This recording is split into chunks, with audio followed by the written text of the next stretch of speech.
Good morning, good afternoon, and good evening. Welcome to the Animo Wineco podcast. Today we are talking about Upper Hemel-en-Aarde Pinot Noir. We've got Craig Wessels from Restless River. We've got Johannes Storm from Storm. We've got Gordon Newton Johnson from Newton Johnson. And we've got Nadia Newton Johnson from her new label, which hasn't got a label yet. We discussed Pinot Noir, we discussed Hemel-en-Aarde as a whole, how Upper Hemel-en-Aarde Valley within the three different wards fits in. We explore the history of the area, what's happening at the moment, the future. It's a really great chat with four of the most important people in Pinot Noir in South Africa. Thanks very much.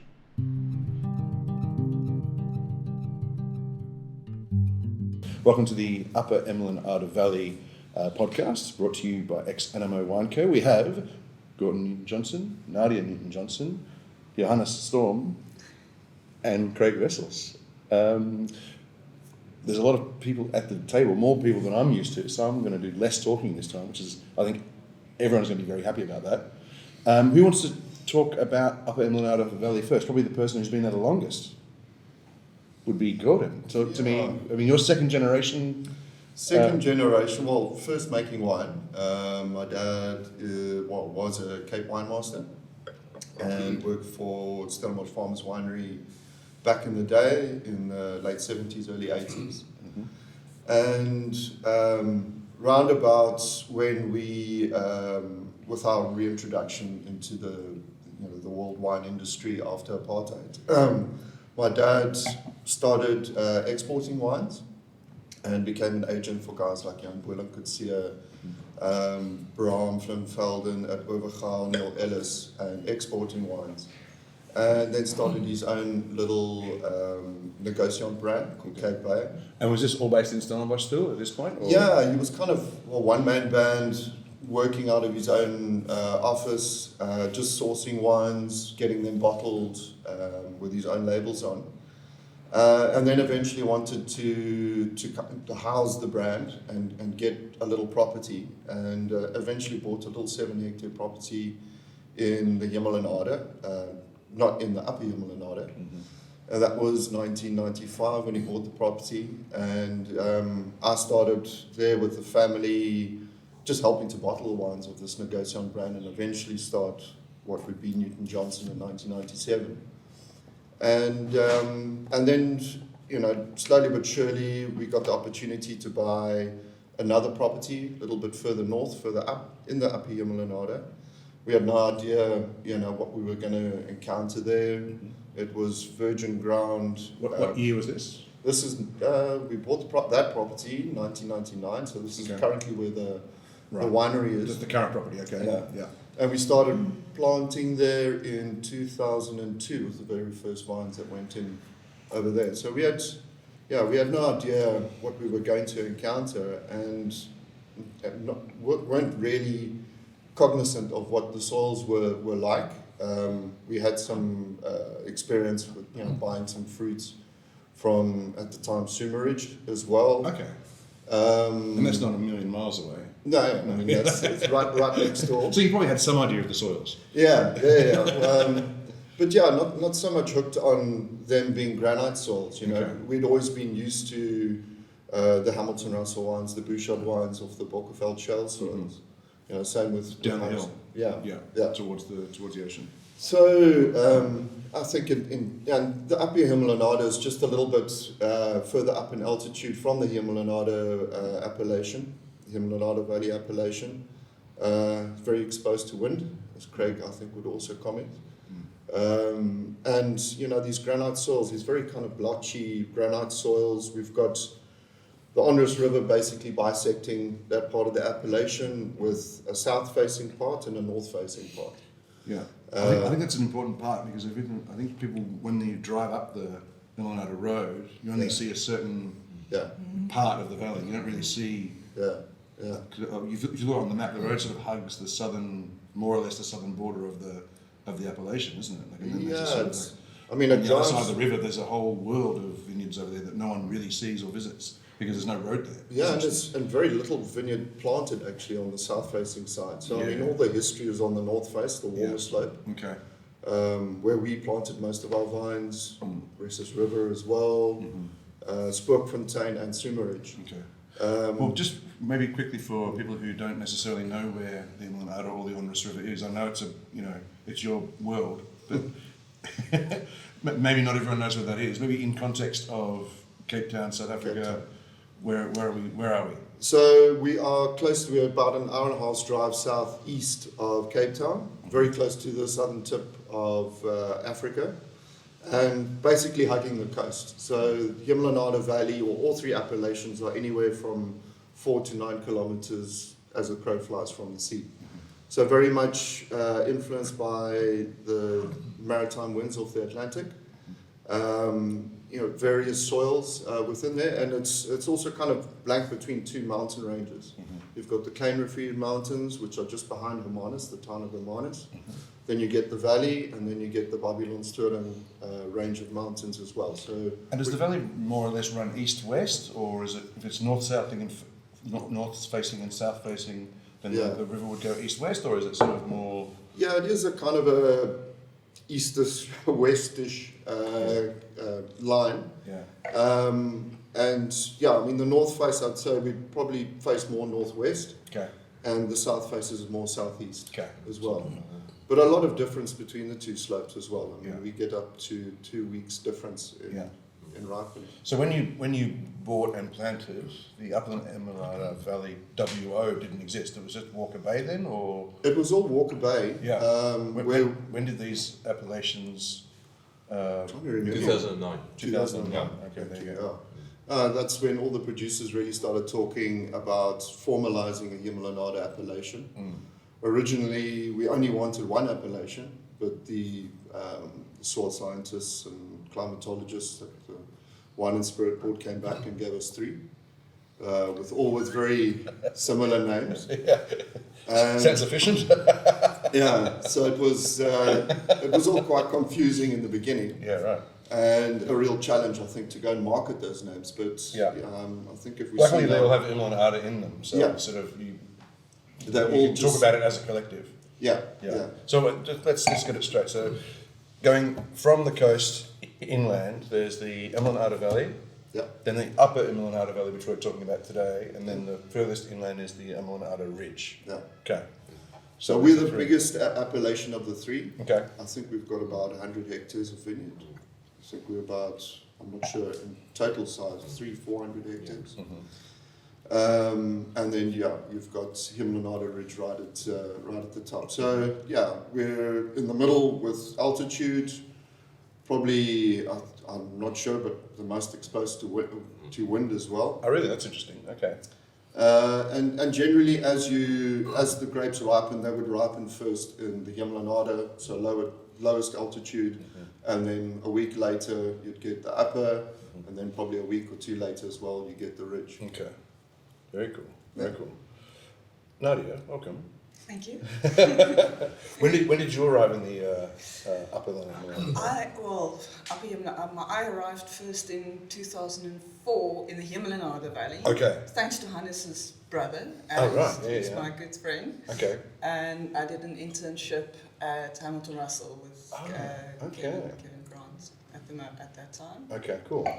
And then I left for 2 years for Groot Constantia. I was assistant winemaker to Bula Gerber there. Nice. And then in 2006, in August, I came back and I joined Gordon and his family at Newton Johnson. Okay. And I've been making wine with Gordy since 2006, until today actually. But then in 2002, I decided I needed a little bit more independence and a little bit 2002? 2022, sorry. Okay, yes, that's right. Yeah. Just the 20 years. That's right. Just keep drinking, it's fine.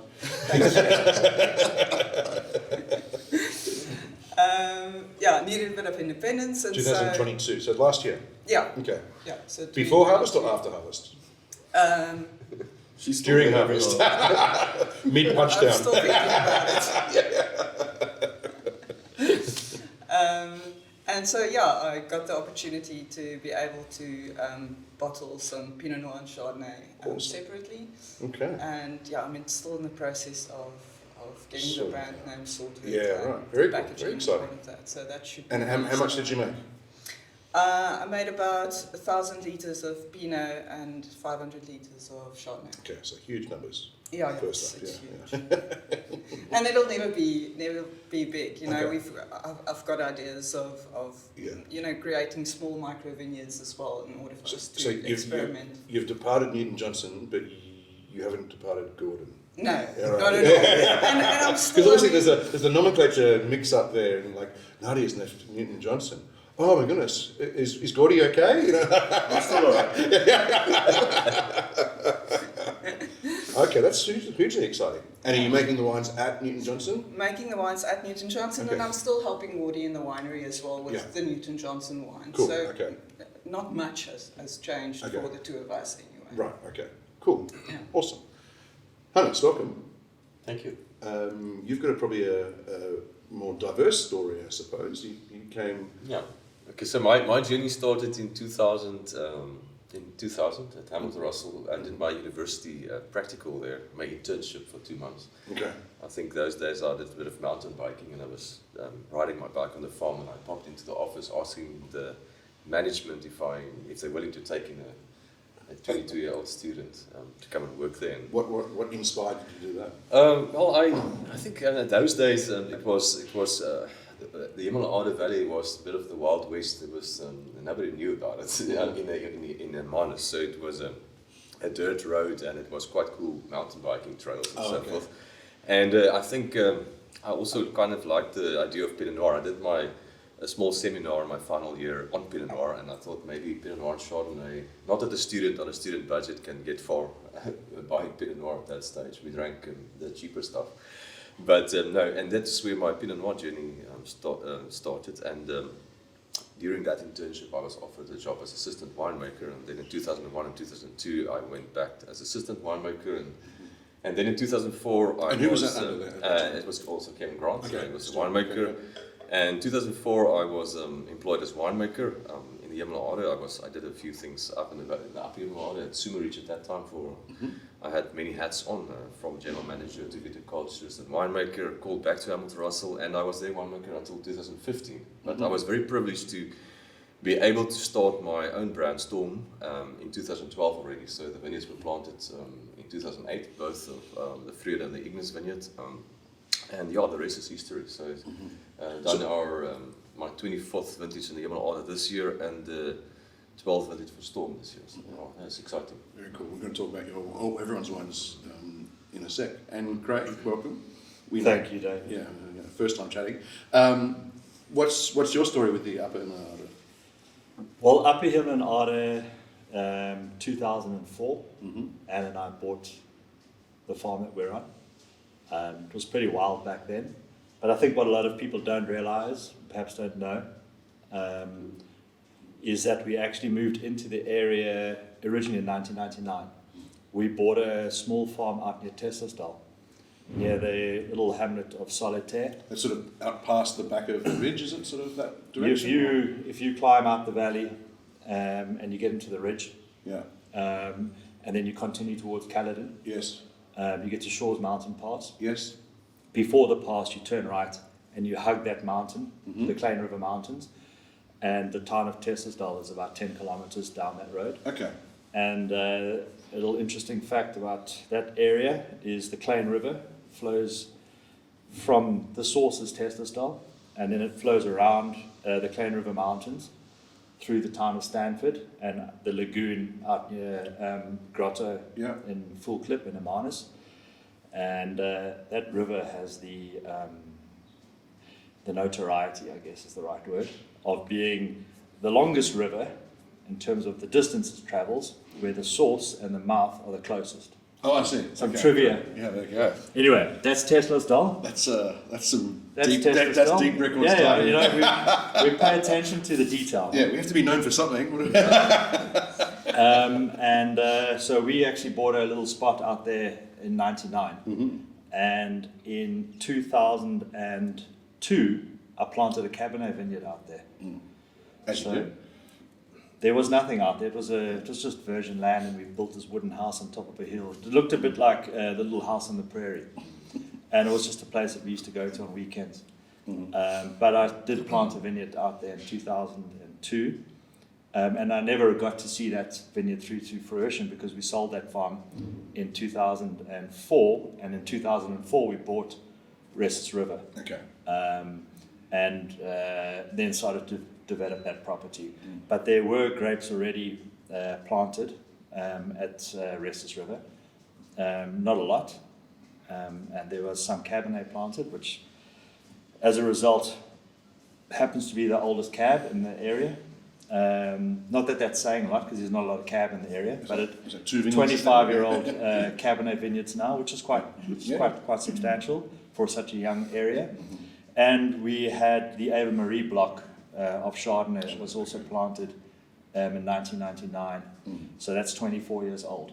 So we've got some nice older vineyards to work with. But anyway, we bought that property in 2004. 2005, I vinified my first wine. So a lot of people think that we're new kids on the block still. I'm actually on my 19th vintage. And working a lot with the cab initially, and then from about 2013 really I was pushing out very much my own version of the Ave Marie, of the Chardonnay. And then in 2013 I planted the Leluc vineyard of Pinot and been working with that since then. Okay. So our story starts in 2004 in the Upper Hemel-en-Aarde, which I guess next year is 20 years. So it's time's moving on, and we're still developing. We've still been planting, and I think after 20 years we're actually ready to start to find our feet there. So it's been a great journey, but it's nowhere near over. So we're going to focus on Pinot Noir today. Yeah. So we can stick with your Leluc vineyard.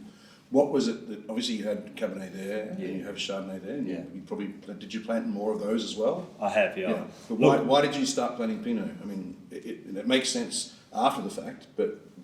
Yeah, I started planting Pinot because I love Pinot. Okay.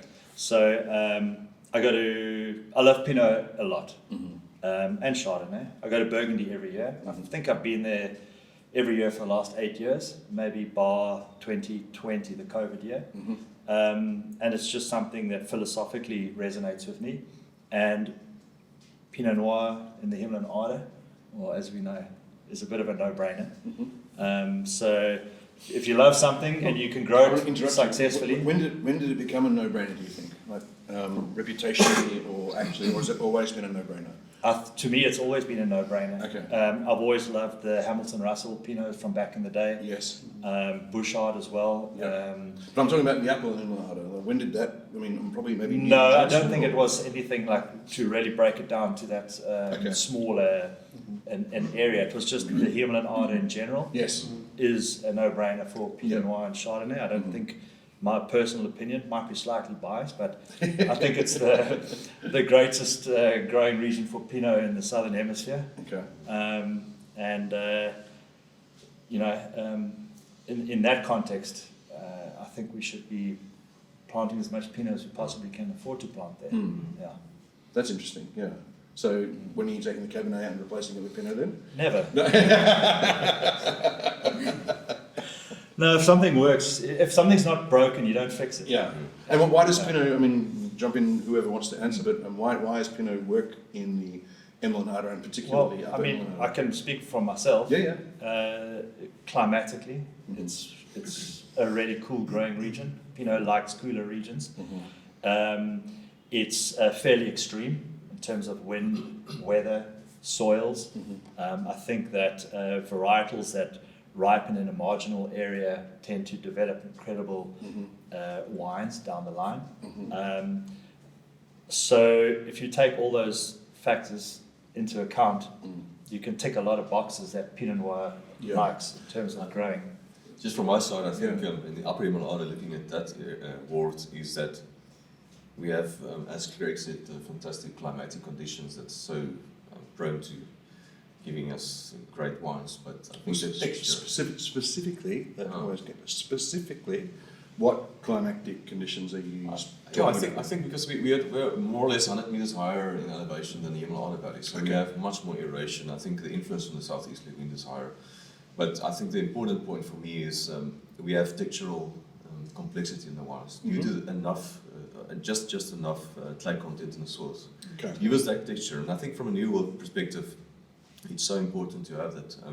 We have a lot of wines out there that's fantastic perfume and aromatics, but I think the textural component is really important. And I think the Upper Hemel-en-Aarde can sustain that textual component. And that's a soil. I think a lot of people make an assumption that because we're granite, that we don't have the substance underneath the granite. Yeah. But the reality is that we've got very much duplex soils out there, where we've got a 500, 600 mil layer of topsoil, if we're lucky, which is all decomposed granite and sandstone, and it varies in sort of carbon levels and humus and stuff like that, organic matter. And is that sort of detritus from the coastal mountains just eroding over time? Some of it is, but a lot of it is also from the build-up of organic matter, because we're a relatively wet area. Okay. So there's a lot of vegetative growth, and I think over the millennia you get a lot of build-up of organic matter. So, but that's actually, my point is more that with these duplex soils, we're not just on this sort of sandy granite on top, which in some areas continues for meters below. We have very, very heavy clay underneath. Right. And a lot of people who think of granite soils don't actually think of this very heavy clay at a 50 centimeter depth below the topsoil. And that clay is also decomposed granite clay. Okay. So it's accessible by the roots. So very, it's not, it's right there. Yeah. Obviously, when you're preparing your vineyard for planting, you're wanting to rip into that clay to break it up a bit, to allow a bit of the topsoil to fall into the cracks, which then later allows the roots to penetrate into that clay. And we find, like with the Leluc vineyard, it's 10 years old now, but up to the point where those roots actually started to find the clay, the wines were a little bit less stable in terms of variation every year, consistency. But once those roots are into the clay, the wine develops a little bit more structure, which is what Johannes is talking about. It's not just a lifted aromatic, which granite often gives, but the clay is bringing in the texture, structure to the wine. And over time, as that vineyard ages, so I think it becomes a lot more consistent in terms of vintage variation and stuff like that. And it's obviously tapping into that clay reserves. Another interesting fact is, because the Upper Hemel-en-Aarde is quite big, biggest of the three, there's a lot of different mesoclimates, so we have a lot of different aspects to work with, and we have small nuances that we can build into the wines at the end of the day because of these different mesoclimates that we have. Compared to the Hemel-en-Aarde Valley, it's more western and northern slopes. Here we have southern slopes, southeast slopes, and in that valley a lot of different slopes and soil types, mainly everything built around decomposed granite. There's quite a big dam in the Upper Hemel-en-Aarde as well. Does that have an effect with climate and sort of moisture in the air and disease pressure, or is that more for you guys, closer to you guys? I'm not quite sure. I mean, I think the winds from the sea would have the biggest effect anyway. Having that large, body of water over there, I think that dam was built in the mid-70s as municipal water for homeowners. And actually, when Hamilton Russell started out, their original farm was actually just north of that. So they were actually in the Upper Hemel-en-Aarde at I didn't know first. that. That's interesting. And then bought the farm and moved down to where they currently are, late 70s, I think. Oh, right, Almost okay. in the early 80s. That's super interesting. Okay. Um, So essentially that's been the oldest continuous vineyard area in the Hemel-en-Aarde. There was even Cabernet planted there back in the There day. you go. There was a whole On the southern slopes of the Hemel-en-Aarde. It wasn't the smartest decision. I was about to say, I mean, that's, silly decisions for decades. This is great. I mean, that's where I cut my teeth with my first Pinot, was Pinot from these old vineyards that once belonged to Hamilton Russell. And there was a whole smorgasbord of Chenin, Cab, Chardonnay. That would have been all I think mostly BK5 clones also. The old battle Champagne days of BK5. Those are the champagne plants. Yeah. Okay. Well, they're the ones that smuggled in. That's liquor squeeze and drink time. Okay. Super interesting. And so the soil types, you said obviously it's varied up in the north. So as you said, there's granite of varying depths over a clay subsoil. What other soil types are present, say, in your guys' vineyards? Well, for example, on the south-facing side, where I get my Pinot Noir grapes from, the you've got a very shallow organic layer, but then in the next layer we've got up to 18% clay before it hits the solid kaolitic clay at the bottom. So the depth to the clay varies, and I think also the amount of clay in some of the topsoils it varies as well. So you wouldn't classify those soils as granitic, or? No, definitely. I mean, the moeder gesteente is still granite. Okay, so granite derived. Yeah. Yeah. Okay. But the Upper Hemel-en-Aarde is predominantly granite, whereas the other two appellations are predominantly shales. Okay. Almost 100%. There are a few anomalies, Yes. but you could very much generalize to say it's Okay. granite. And how does that express itself in the wines? Is it a different, as you say, maybe a bit more weight, perhaps from the clay, or is it an aromatic component, or? I think for me it's just a tannin structure that's a bit more angular, maybe in a way. Okay. When I compare our wines that we make, we do 2 from the clay soils and then 1 from the granite, and it's just more. There's a more punch in the tannins, which is quite enjoyable, and then maybe a lifted aromatics in a way. Also. Different aromatic profile compared to the clays, but making for a very interesting diversity in the wine also. So I think that's quite I cool. think that's one of the main things that hits you is just on the nose of, it's a very pure expression, Yeah. a very vivid kind of character that comes out in this perfume, and that was the biggest thing that struck me from the Upper Hemel-en-Aarde, kind of coming off, tasting, drinking, the Hamilton Russell wines and the Bouchard wines from, previous vintages. And then, there's so many different anomalies with the soil, the depth of the clay, the permeability of the clay, the color of the clay. It's going to give you a lot of different, I think, textural impacts, I think, on the wine. And it's great when I always talk about a kind of a complex tannin structure of having chewier, thicker tannins, but also these fine kind of powdery tannins. And I think it's a real, interesting part of the structure of the wines. I also find that the wines have a little bit more energy, and I think the energy is a result of the high altitude. Define energy, is it sort of more like It feels a little bit more alive, a vibrant. lower pH almost, or Yes, is it? Yeah. exactly. And and I think that's coming from our high altitude with slightly better acid retention. Okay. At nighttime, temperatures are a little bit cooler Okay. at the altitude. Okay. And I think our acidity is a little bit higher at harvest time. So then why wouldn't the ridge be even more being higher altitude? Why? I know you don't make wine from the ridge. Yeah. But, why is it not true there, do you think? Is it sort of like a happy medium? Like I think- is the Grand Cru slope sort of we vibe? would have to get a ridge guy to come and qualify, but I would think it's because the daytime temperatures there are warmer. Okay. And I think they're losing their malic acids faster during the day. Okay. So we're closer to the ocean. Where daytime temperatures are a bit cooler. We're often in mist and fog in the mornings and afternoons, and then the altitude at night. Like our mountain vineyards, the newer plantings are at 350 meters, and I see a significant difference. Actually, some of them are probably going to ripen later than some of the vineyards in the ridge. Yeah.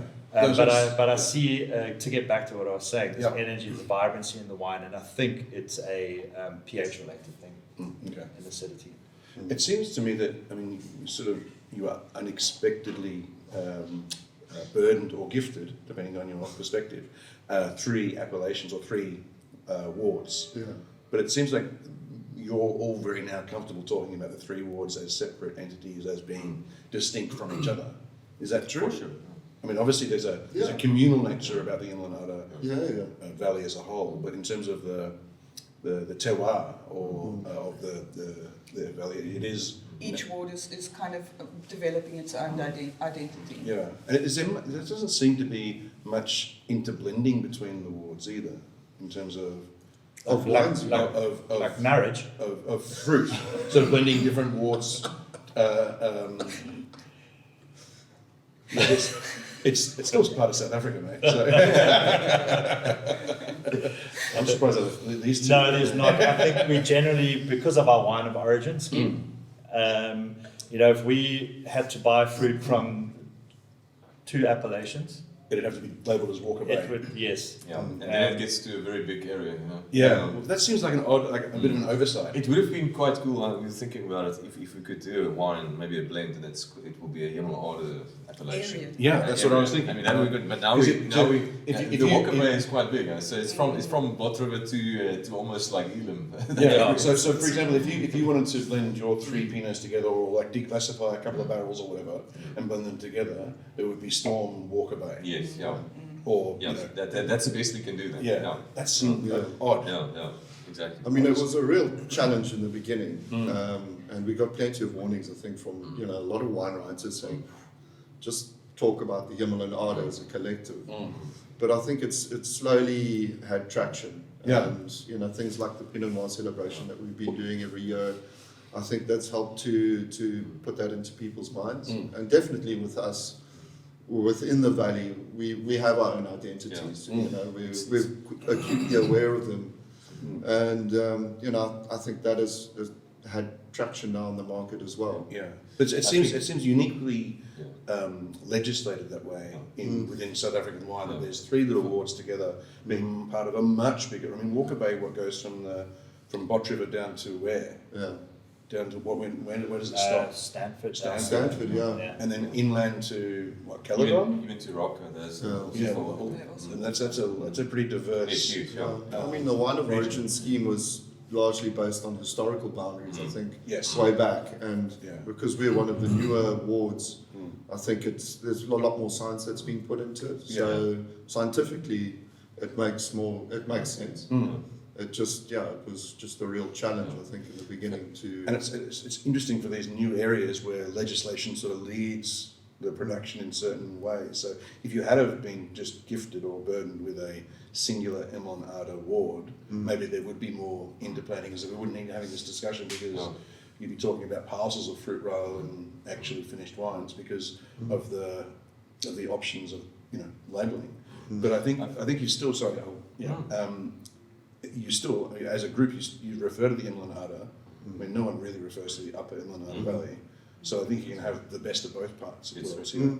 Yeah. So if you look at our business model, basically we work vineyards in through the 3 appellations or the wards, and we almost have different hats on for each of those. Although we can stand on one stage to talk about the Hemel-en-Aarde as a whole.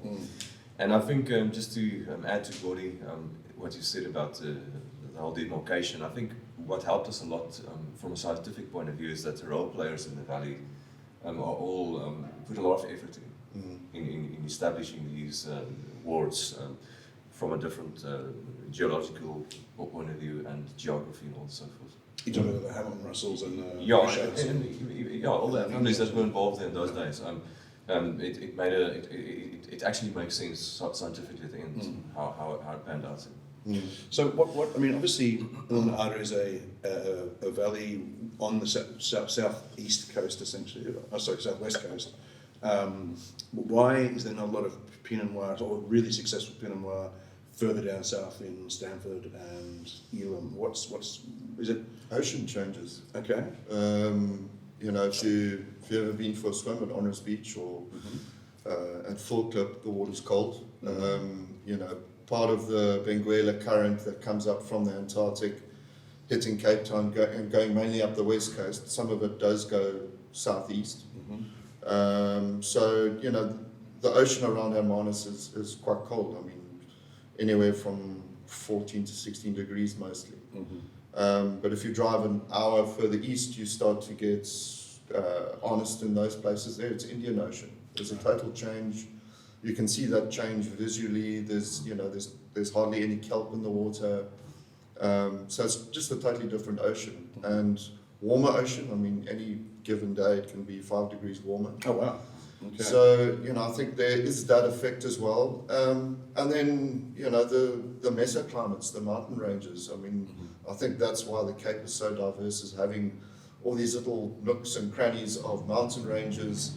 And, sometimes it just works, other times it doesn't. I've bought Pinot from Bot River appellation 6 kilometers from, one of our latest ripening vineyards, and it ripens 3 weeks earlier. Yes. So there is these vast differences, and it just depends on how it pans out with all the geography or topography around it. I mean, Pinot Noir is a notoriously fickle grower, and you said that it's the windiest section of the valley. What are you guys doing in terms of vineyard architecture to One of the do that? simple things is row direction. Okay.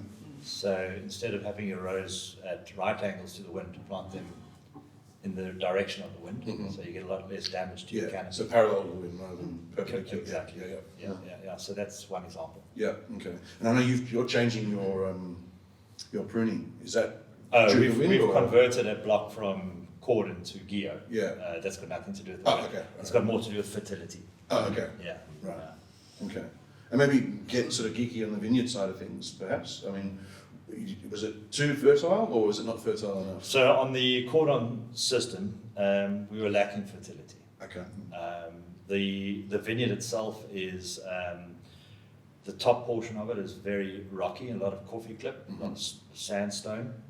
It loses moisture quite quickly, and particularly when the vineyard was younger, we felt that cropping it at 2.5 to 3 tons per hectare. It's great for the fruit, great for the wines, but financially, it's not a really viable vineyard at 2.5 tons per hectare. Your farming costs are extremely, whether you cropping 6 tons a hectare or 2.5 tons a hectare, your cost to farm it is the same. So, we were really looking for somewhere between 4 and 5 tons per hectare, and changing from the cordon system to geo has allowed us to bring the yield up to roughly that level. The geo system just it uses younger wood, a young 2-year-old cane each time, which is a lot more fertile than cordons that sit on the cordon wine permanently. So promoting growth, essentially. Yeah. Yeah. It's just a lot. The cane itself is more fertile as a younger cane. Cool. And it's a very common way to farm Pinot. In fact, we should have done geo from the get-go. Yep. But we just didn't have that experience at that time. And I think living in the Hemel-en-Aarde, you learn a lot quite quickly. It's a very, very different place to any other farming area. A lot of guys who come in, set up operations, spend quite a few years thinking that they're going to nail it from the beginning, and they spend a few years realizing that this is a totally different beast to farming anywhere else, and it takes a bit of time and experience to figure it all out. And what is the biggest adjustment factor there? Is it? I think people don't realize how cool it is Okay. and how extreme the weather can be. We've spoken about wind, but weather is just the moisture and wind, and sometimes a lack of heat and sunshine. Yeah. So a whole myriad of things. Yeah, and Everything's a problem. and soils that aren't just instantly fertile. Yes. It is a marginal growing region. Okay. And from your vineyard experience in the Upper Hemel-en-Aarde, what's The challenges. yeah? What's your sort of your philosophy in when you're talking about when you're walking your I think we try just to And the keep it vineyards you simple. use. I think what we positive that we have in the Upper Hemel-en-Aarde is more aeration. And when I compare that to the Vrede vineyard, for instance, in the Hemel-en-Aarde Valley, it's not so much air moving there, and the disease pressure can be much quite higher. rife. Okay. So I think the wind there is actually quite a pro for us. And but we have to manage it because, as Craig mentioned, it can be very unpredictable. So we don't want stormy winds blowing that. But I always say there are usually 3 challenges that we have to look at in the greater Hemel-en-Aarde. That's the 3 B's: the baboons, the birds, and the botrytis. So yeah, I think you need to have be able to turn the ship very fast. Okay. And then you just plant at the right sites and manage well, then it can yield some good wines. Yeah. Okay. And from you guys, I mean, obviously you work with multiple vineyards. Talk to us about what differences in those vineyards you see in the Pinot Noir vineyards, especially. I mean, much the same comments as Craig in the sense that we've also converted over to Geo in time, where I think cordon vines work very well. Sorry, from year 0 to 10. Okay. when there is a little bit more of that young vine vigor, there is more fertility. But then basically from 10 years onwards, as the vine starts to mature, it loses a bit of fertility. And I think ideally that's when, Guyot should be more the stable kind of training method for you. And then it's, dealing with a lot of just the different soil types of, having some spots where there is very little clay. And it's more those kind of flood fans or pans, call them the concave kind of areas where a lot of sandstone and quartz kind of builds up and there's very little clay. We plant that with non-Burgundian varieties, Albarino, which likes nice free draining soil, and then the good sites with the good clay is where the Burgundy varieties go. Okay. And those are also within that. How do you select whether Chardonnay or Pinot Noir is the generally whatever the Pinot is coming into? We try to keep the Chardonnay a little bit further down the slope, Okay. just to try and get a little bit of colder temperatures, Okay. especially in the winter as well. Just acid retention, essentially. Yeah. And then also fertility for the dormancy as well. Okay. Because we're close to the sea. We are a marginal climate in the sense that we don't have big diurnal change of warm temperatures to cold temperatures, because the sea is always keeping us temperate in the summer and in the winter. So there's always a chance that you might have a warmer than usual winter. You could lose some fertility, and Guyot vines, I think, is going to just give you more consistent fertility with the vines. So obviously, I was just saying, you said it was if not the best, certainly one of the best Pinot Noir areas in the Southern Hemisphere. Yet there's other varieties planted within that little space. Are people planting more Pinot Noir, or is it really depending on soil types and whether there's...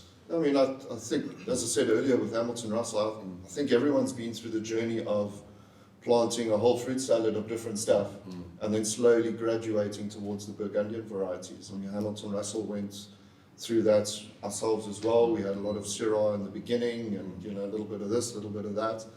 And I think just the general culture of the valley has specialized. We've all this is now our bread and butter, is Pinot and Chardonnay. And we've become more accomplished or more experienced of where it works best. And we've built our brands and our reputation on it as well. So even other guys' creation as well, they also had a lot of different varieties. They're pulling out a lot of them. So there is a lot more Pinot and Chardonnay planted. Yeah, I think it's also a factor relating to how young we are as a growing area. In terms of South African wine growing areas, we are extremely young. If at 4 years old, I've got some of the oldest Chardonnay, it shows how young we are.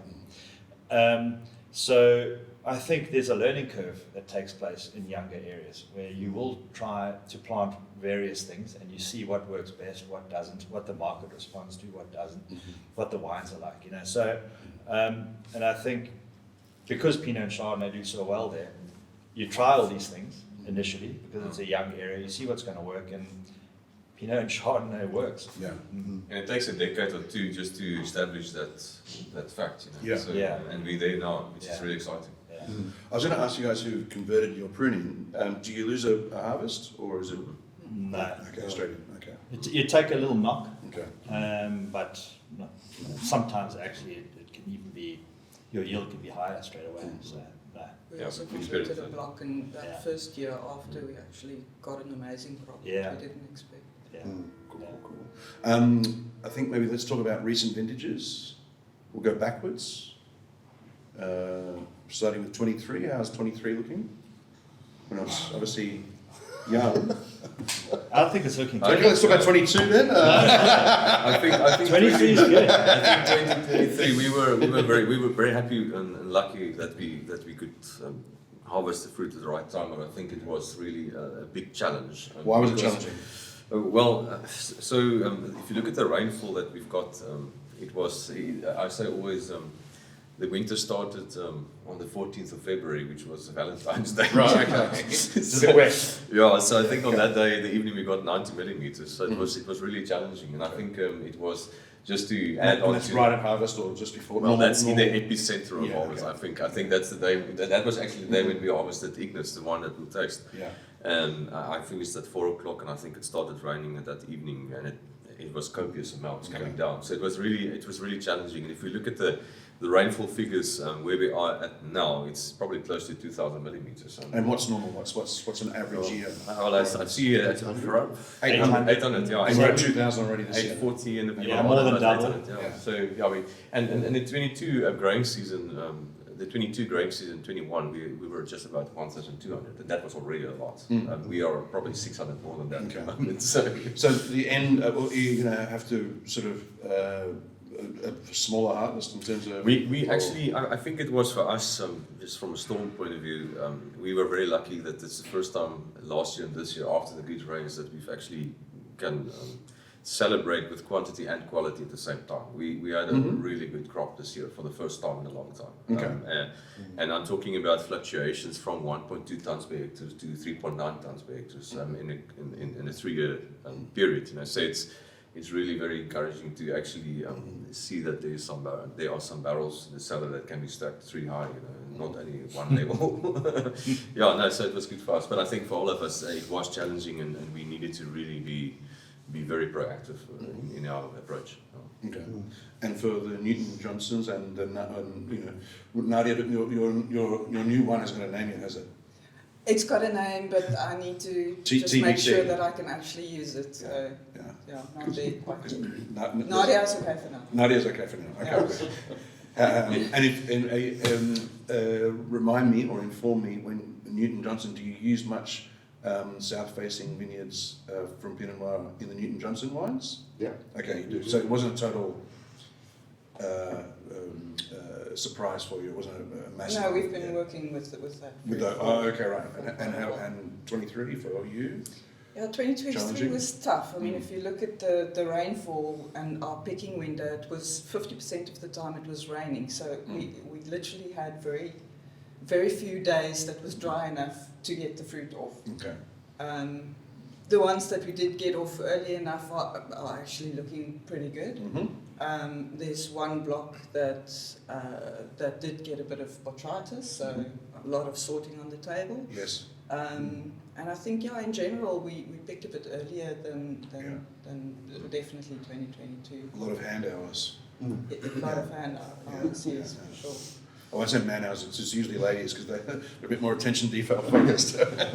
Well, I think And for Newton Johnson? yeah, I mean, if I'm sighing about 2023, it's more just the effort and the stress that went into it. You know, I think the earlier vineyards that ripened earlier, I think they came off in great condition, and the further it went on, there were more problems of, you know, having to wait.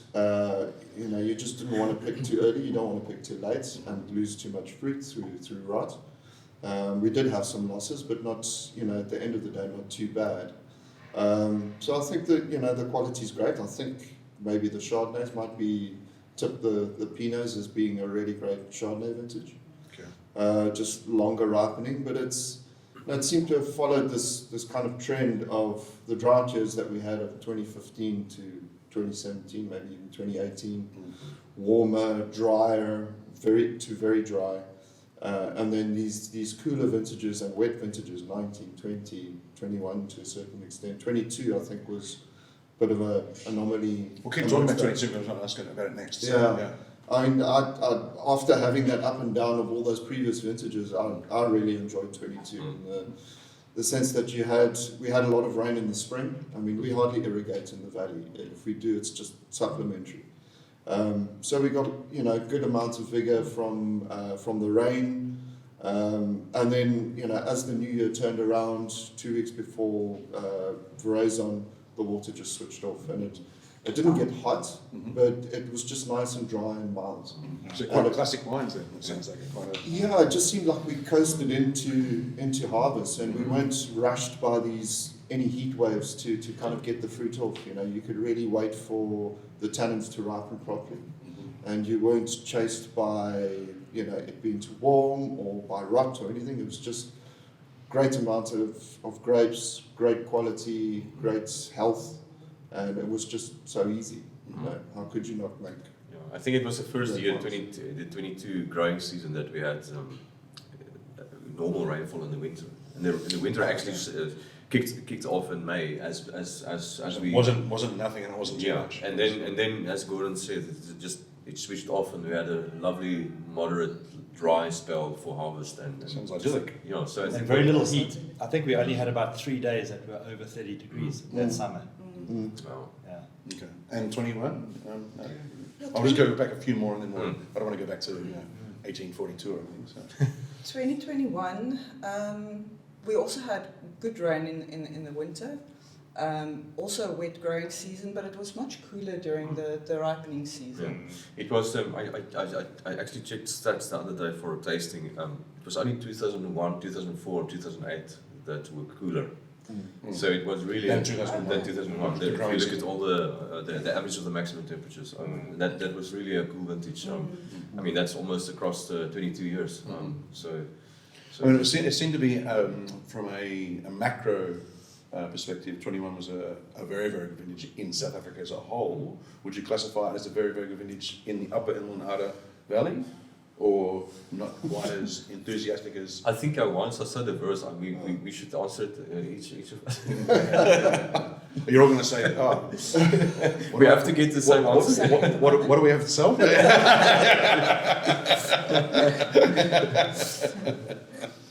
I'll just take that as a yes. It's amazing. Yeah, for sure. Okay, good. No, that's a great one. I think very very vibrant wines and wines with freshness and a lot of treble, enough base notes. But that's interesting. And 2020 for you, Craig. I mean, 2020 was a slightly warmer year. 19 was quite cold. Yeah. A wetter, cooler year. 20 was, I would say, back to sort of Hemel-en-Aarde norm.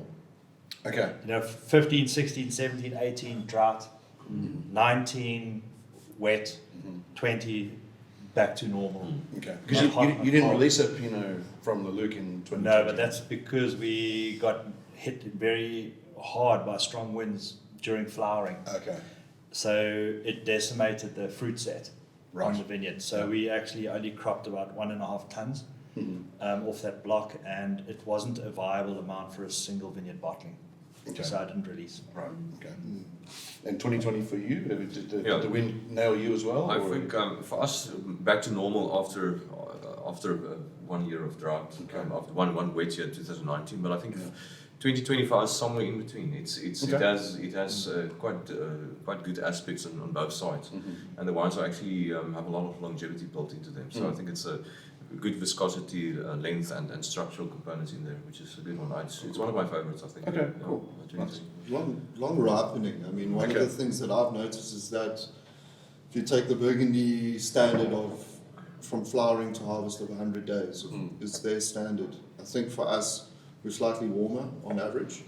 I'll put us at about 90 days, but from 2019, definitely 2020 onwards, we were getting long ripening over 100 days. I was counting 105 days, and that's the same for 19, 20, 21, and actually 22 as well. In 20, we're not talking Pinot now, but talking about the flowering time, 2019, I can often tell the season particularly well because of the cab. 2019, I got 187 days from flowering to harvest. On the cab. Yeah. Wow. It's half a year. Slow down a little bit. So the later seasons really show with the cab, and it also helps me memorize each vintage. Whether it was a warm or cooler one. There's always that last thing that you're dealing with. Craig likes long harvest. Yeah, it's always in the middle of winter and he's pressing his We've cab. already been away, and then we come back, and then Craig harvests. I think of it as 2 harvests a year. Take a little We have a normal Chard Pinot harvest, and then we sit it out, and then we do a second harvest. a little break and then wait for the Cabernet. It's almost like you can't not talk about the next topic when you're talking about weather and vintages, but it doesn't sound like it's a massive pressing threat in this little area, but that's sort of global warming, climate change. Are you feeling it? No. At this stage, absolutely not. Yeah. Well, I can only speak Not for through myself. temperatures, maybe. I would say global cooling right now. Yeah. Yeah. And I think also being visiting the Burgundy quite often this year and the past 2 years, we are very lucky that we have this cold water mass close to us, and I think that's going to be a real plus for us, especially with the cycle we are in at the moment, global climate cycles. And I think it's going to really be almost like a saving grace. Yeah. If you look at the more continental climates, how unbuffered they are. Yes, how exposed they are. Against extreme heat and extreme temperatures. Yeah. Yes. So I think that's a really interesting point. We must just continue what we do. Only concern is more rain during picking during Yeah, summer. you will have more extreme weather conditions, but Yeah. I mean, we had some extreme rain this winter. yeah, as I well. mean, I don't often swim from my cellar to the road to get little rubber dinghy. no, it was just a real swim. When I was down on Restless River 2 weeks ago, and I saw the big landslides in the Lester Mountain. It looks like a massive cat has come there and scratched it. It's exactly And they're what like, I was and they're like 20 meter wide. I think one of the growers counted the origin of them. I think he stopped counting at 180. I think on that mountain slope. Those scars. Yeah, that's amazing to see. That's amazing. Yeah. Yeah. Well, you have that much water on the back of 2 years of wet years. The soils just can't take it any longer. Yeah. And that's this last one that we had a month or two ago. Yeah. That was the third flood this year, and nothing could. There's no more stability left. Yes. Everything just slid off the Just side of the saturated, mountain. as Nadia said. It's just- I was relieved we just didn't have vineyard slide off the side of the mountain. I was a bit worried about that. We lost a bridge. I mean, every bridge along the Ignus River went, and we lost the concrete bridge that takes us up to the Clouds End vineyards. Yes. That bridge is gone. There's now a 20-meter deep. What would you? What's a sloot? Donga. Yeah. Canyon. Yes. Baby grand. Yeah. Right. So we can only access that vineyard at the moment by tractor. Okay. We can't drive there. Right. Okay. Before we get into the wines, which is probably the most exciting part of today's little chat, we're talking about the past, we're spoken about recent times, and maybe the future for each of you. Start with you, Nadia, because yours is just your future's. I'm just it's a new future. What's your plans? What's happening? Yeah, I would like to refine. I mean, these first two vintages of wines are very much still exploring and finding my direction of where I want to go. I'd like to. Well, we've got a few ideas of planting some micro vineyards to try different kind of farming methods, maybe different material of Pinot Noir and Chardonnay. Okay. And to see how it reacts under certain conditions, and that I can be more hands-on in smaller vineyards. Okay. And how are the wines going to, you think, be different from the Newton Johnson wines? Is there going to be a radically different approach, or is it sort of just fine-tuning? I think it'll be fine-tuning. I mean, Gordy and I have been working together for so long now that I think the way we think about winemaking is very much the same. Yes. But I'm hoping that in the vineyard, with management and soil differences, that the individuality will come from there. Okay, very cool. And in terms of, are you going to stay in the Upper Hemel-en-Aarde with your fruit sourcing, or what's your plan there, or is it still to be decided? It's still to be decided. I don't think I'll ever want to make Pinot Noir and Chardonnay outside the bigger Hemel-en-Aarde area. Yeah, okay. But whether I'll stay in the Upper Hemel-en-Aarde, it is obviously that's where my home is. That's where I feel most comfortable. But I am looking at possible other sources in the Hemel-en-Aarde. Awesome. And Gordy, Newton Johnson. Obviously, as you say, you've gone through a replanting and a sort of population of your vineyards. I think Albarino being one of the notable ones at least. Yeah, if I look at the last 25 years, the journey that we've been on is kind of defining or mapping our vineyards in terms of sites, especially with Pinot, the single vineyards that we've come out with, and that it took those vineyards 15 years old to eventually get to the stage where we could make that differentiation, and it's discovering these sites has changed the way we made wine. Okay. So I think there is... How so? Sorry to interrupt.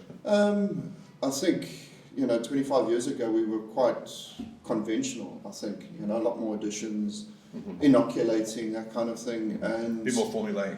Yeah, Yeah. and I think the more the site spoke to us, and specifically, I think we should wait till we get to the wine, but between Sea Dragon and Windansea, it really changed how we looked at clones, how we looked at vine material, and how the impact of a site has the biggest imprint. And so I think that going into the future, it's still for me is planting for the future. When we started planting 25 years ago, it was about keeping leaf roll virus out to get more ageability in the vines. That still is very much high on the priority list. But I think there has been some changes in the growing seasons. I think we need to adjust the way we choose our rootstocks. We're changing the way that we prune for more fertility. So, what rootstocks are you heading towards? What characteristics of the rootstocks? well, just a bit more vigor Right. and a bit more resilience, I think, as well, which is what we're looking for from the rootstocks. And then, eventually, my dream is to hopefully just drink wines or make wines from 30, 40-year-old vineyards. I'm going to be very, very old. But, I don't think we've reached our potential. We don't have any healthy, good Pinot vineyards over 20, 25 years old. And I think that's kind of the next benchmark.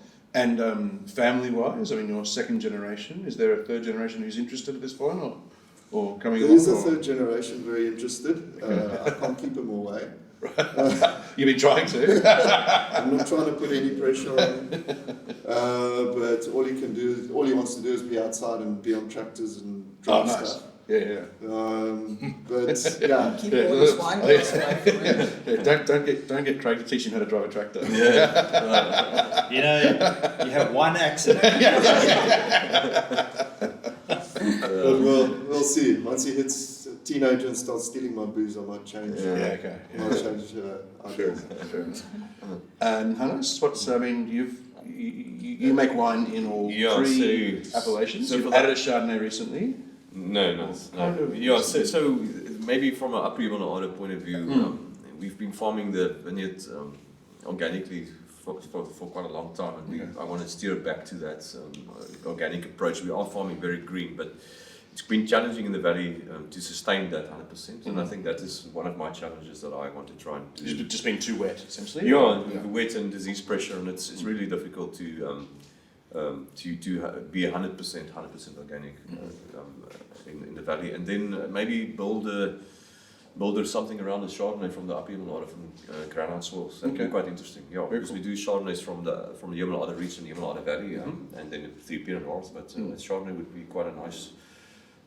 Good component to have, and I kind of like my made Chardonnays from the area. There's a couple of nice ones already up there, isn't there? Yeah, so maybe they will allow me to also showcase a Chardonnay from the granite soils. Yeah, interesting. I feel like there's going to be a few shut doors. Yeah, but I think just to add on what Gordon said about vine age, I think that's the only thing that holds us back at the moment, and it's so exciting to be on this on the stage.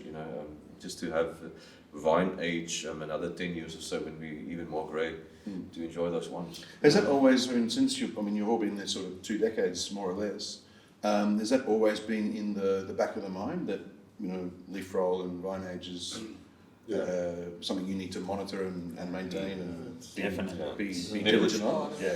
I mean, Pinot, amongst all the other varieties, is a very timid grower. So if leaf roll, specifically leaf roll type 3, hits it, about 20 years old, it's done. It's cactus. And that's when it should be hitting its straps. So, And what we see, and I think in our vine ages now, is that you almost get into the final gear.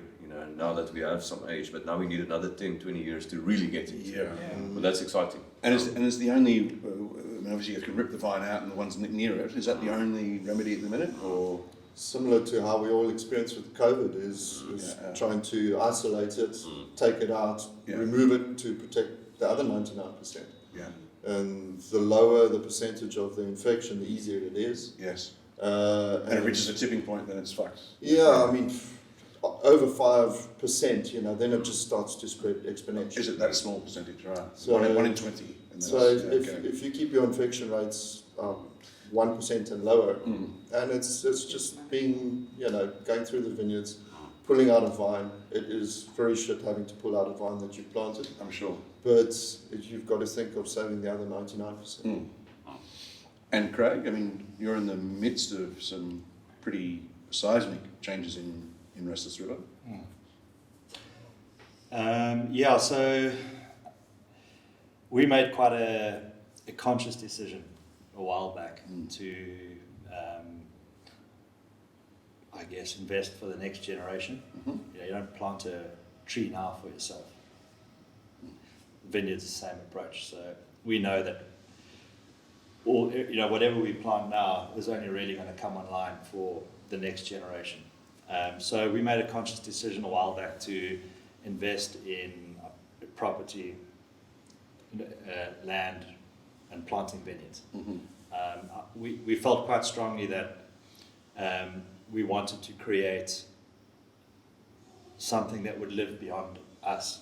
You know, all the hard work and energy and money you spend on it, we really wanted to think about the next generation and put all that stuff in place for that next generation.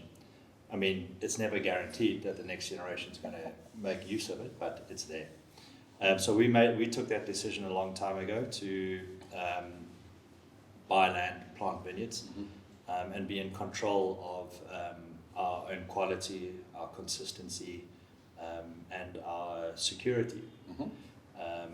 So it's been a big investment. We've been planting since 2013, and then in the last 4 or 5 years we really ramped it up, and we planted another 13 hectares over the last 4 years. And now your total hectares is... Now we're at 21 hectares. Okay. So that's, it's percentage-wise, that's massive. I think, look, like Gordy was saying, the area is really small, but we probably, I'm not sure, but I think we're probably now the largest grower. Yeah, you said there was about 100 hectares. We're plus just minus? under 20 at the moment. Yeah, but Yeah. no, in the ward, you said it was about 100 hectares in total. And if you're 20 and he's 23, then that's we've got 40% sitting right here. So The Bosmans with the our focus is a lot and has been a lot on the vineyards and planting and putting everything in place for down the line. Our real vision is to have the ability to make wines from 20, 30, 40-year-old virus-free vines. So it's very similar philosophy there. Yeah. But obviously that comes at quite an opportunity cost. There's investment needed. Yeah. So we've, for the last 4 or 5 years, we've actually finished our plantings now last year for what we wanted to do. Stage 1. Yeah. Well, no, stage 3. Stage 3. We've been developing for 20 years. Stage 3 is finished. Yeah. And it's a case now of really concentrating on the farming of those vineyards. You know, we're dealing with vineyards from 25 years old all the way down to 2 years old. Some cordon, some Gio. Now your teams have to be able to train young vines in different techniques and work with older vines. So there's been a lot of work on that side. Just quickly, out of those 13 hectares, how much of that was Pinot, the extra? Well, roughly over the 21 hectares that we're at now, Yeah. we're about a third. Okay. Probably slightly more Pinot than Cabernet. Though. Okay. So, but roughly a third. Very cool. And that whole regime is finished for now. And so this year we've been focusing on the winery. So we've now we've built a new winery essentially. We've taken our old smaller winery and renovated it and expanded it and put in new floors and that kind of stuff. Yeah, pimp my winery. So that's in place for the future as well. So in terms of the future and where we're going, we've really invested a lot in the future. Very cool. And then, you know, my children are now adults. I'm about to say, they're a bit older than... Yeah. So they're adults. Yeah. Luke is 24. Yeah. Ava's 20. Luke's 23. Ava's 20. Yeah. So we'll take a while to get out, so you'll probably be right by the time we get it out. Yeah, and you know, I think that everything will be in place for them, and it's looking like Luke will join us next year. Oh, awesome. Yeah, so that whole cycle will start to kick in. And it's tough being first generation. Is there enough like single ladies in the Hemel-en-Aarde Valley for him? I don't necessarily think he'll live on the farm. Okay.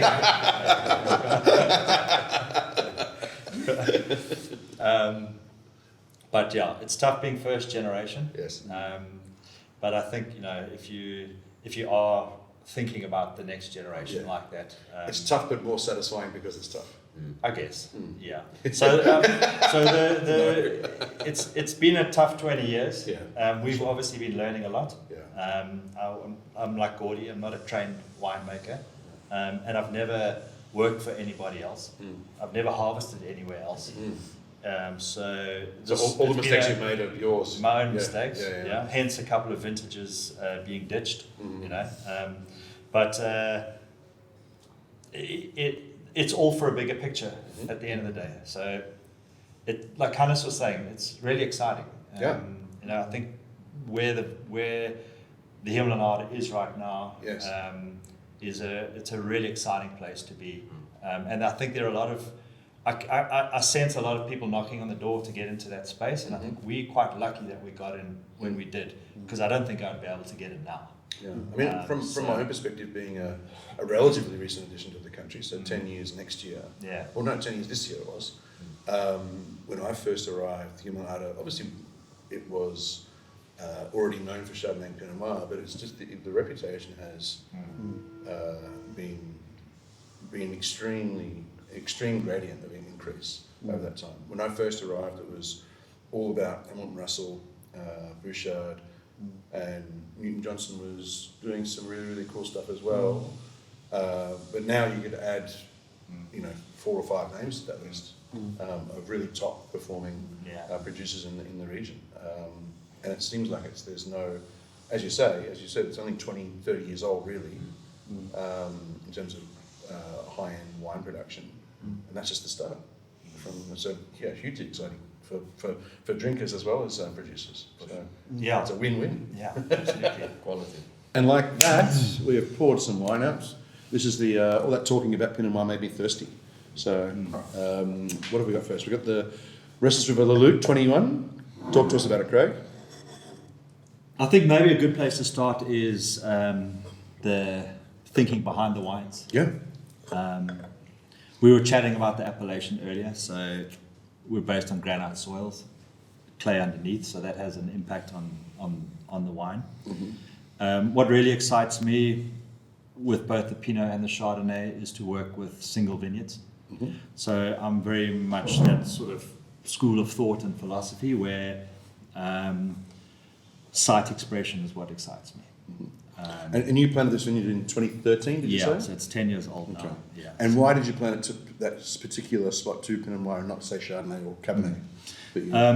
We do quite a lot of, now we're going off the wine tasting side. Sorry, but I'm just talking about this particular vineyard. But we do quite a lot of research before we plant, and we do a lot of mapping as well. Not just soil mapping, but we also map radiation, moisture, aspect, wind, everything that we can possibly map actually. And then we build a profile of where we're going to potentially plant, and then we select what we feel are the best sites for Pinot, Chardonnay, and obviously Cabernet. And this site really came up as a great site for Pinot. It's a small block, yes, but it's very diverse. Okay. The top of it's very rocky, a lot of coffee clip, sandstone, and the bottom part of it is more organic matter, a little bit more vigor. And we put 3 different Burgundian clones on that slope. What in particular on the mapping said Pinot Noir to you? Was it the radiation or a combination? A couple of things. The temperature was good, as well as it wasn't going to be hugely vigorous, or it wasn't going to suffer too much in terms of very low vigor. And we also liked the diversity of it. So we selected rootstocks. We actually used 2 different rootstocks on the vineyard and 3 different clones, and we harvest them all separately. We also changed the row direction on it too. So we went east-west,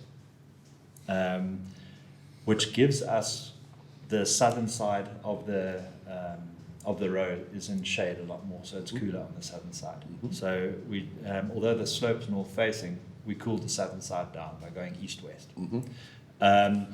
So it had the right general profile. Yep. For the Pinot, temperature particularly was good, soil temperatures too. So to get back to the wine and the philosophy, it's about single vineyards. I don't know if you recall, but the three of us, I think coincidentally today, also had a function last year called the Singles Club, where we all share that same philosophy of working with single vineyards. I think it's really rewarding if you're able to work with different vineyards and be able to express the characteristics consistently with those different vineyards. Johannes has got good experience because he's working with 3 different vineyards and 3 appellations. Gordy's got Windansea and Sea Dragon, maybe a couple more. At this stage, we're just with Le Luc, that's in production, but we've got another vineyard that's just come online now that we started to vinify. And it's not far from Le Luc, but it's a lot sandier, it's a little bit more south-facing, and it's got completely different characteristics. So those are the exciting things for us about the wine. So when you're into that approach to the wine to wine expressing site, it will obviously affect the way you make wine. You're going to be gentle in the winemaking process to allow the grapes to express that site. You're not going to get aggressive with him at all. You're not going to try and mask it either with wood additives, anything like that. You really want to try and work as authentically with the grapes that come in off a site as you possibly can. And that's the philosophy behind our wine and our approach. Let it express itself. Our job is really to try and translate that site into the bottle. So we're acting really as a conduit.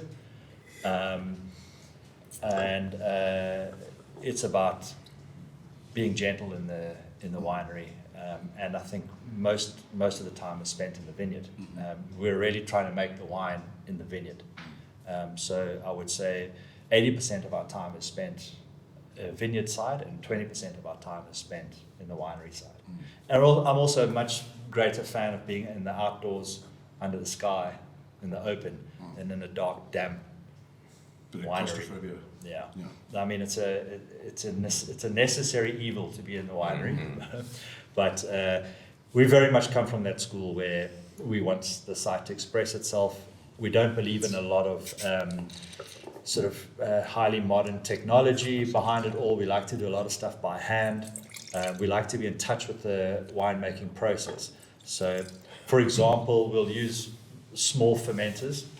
Yeah. And a lot of the time that allows you to have your hands inside the fermenter. That means you're really in touch with that ferment.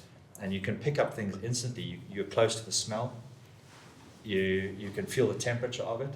You can feel the texture of it. You know, initially it's very hard to get those grapes pushed back in, and over time they soften. Temperature warms up. So you're very much in touch with the whole process, and you can follow that through to the sorting table. Every step of the way. So we like to do things a little bit more hands-on, less automated. And I also kind of have a soft spot for old machinery. So we focus, we spend a lot more money in the vineyards and on people than with fancy equipment. So the wine itself, 2021, we discussed it earlier in terms of vintage. It was a wetter, cooler vintage. I actually really like the vintage. I always relate back to the cab story, but growing cab in the valley's taught me patience. A lot of patience. And that has spilled over into working with the Pinot. I do try and exercise patience. When I see bad weather coming, I don't get too nervous. Sometimes we'll let it come and let it pass and wait it out. From a picking point of view, I think it's my most difficult decision, when to harvest. It's the one I stress over the most. Pinot Noir, one day can make a massive difference. And I once heard someone say, when you think it's ready to pick, it's already too late. So I've always heard that. I've also heard that it's never ready on Sunday. Well, Psychologically, it is never ready on a Sunday, but I've picked on a Sunday. I've picked on a Sunday. It was a challenge. Half the team didn't show up, but we did. There was a huge storm coming on the Monday, and it needed to come off. It was ready, and so we picked on the Sunday. But picking day is a massive factor for us. I prefer to pick a little bit earlier. Sometimes it makes the wine a little bit challenging when it's younger. It's not as supple and voluptuous when it's young, but give it a little bit of time, that acidity and the tannins, they just really come into their own.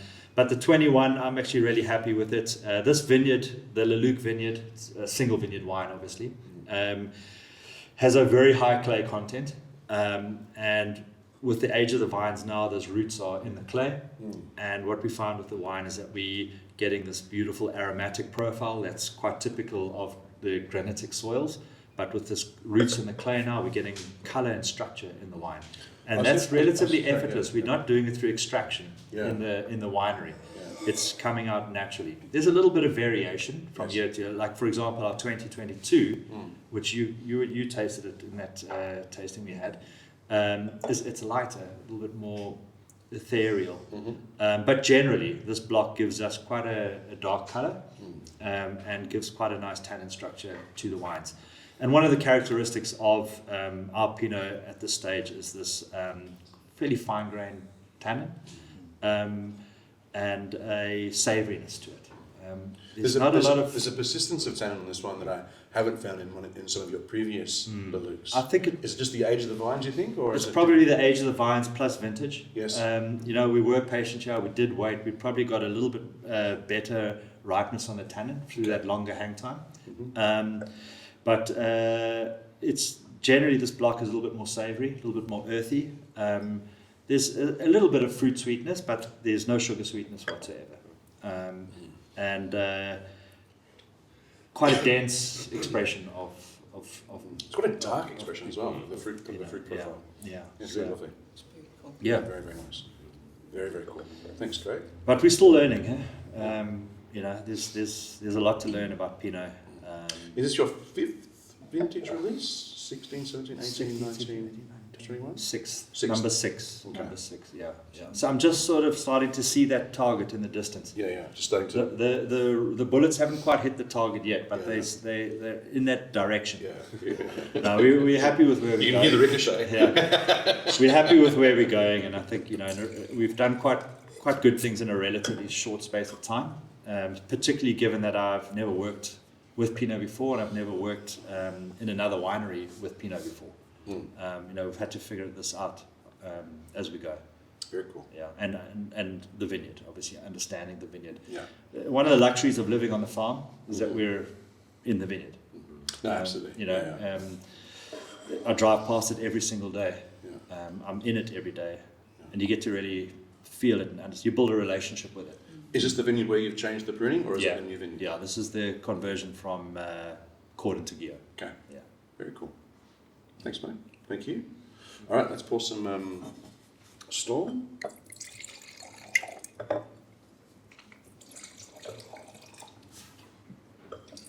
Don't forget me. Thank you. Yeah, just please over. Nice to you, big fella. Alrighty, so what have we got here, Johannes? Okay, so here we have the Storm Ignus 2021. Ignus, Latin word for fire, making reference to the igneous rock granite. So it's on granitic soils. The vineyard itself was planted in 2008, and it's about 75 meters from the Ignus River, so it's very close to the river, on an altitude of about 210 meters above sea level. So it's about 100 meters higher than our Vrede vineyard in the Hemel-en-Aarde Valley. And the 2021 vintage was the first, was our 10th vintage release, so that was quite exciting. We released it in April this year. And when you think back, it's amazing to see the journey that you've walked with the wine and the vineyard. And the first crop we had from 2.4 hectares, we harvested 228 liters, 1 barrel plus 20 liters for top-up wine for the year. So yeah, that was a very small crop, but we are very marginal soils, marginal vineyard, low yielding.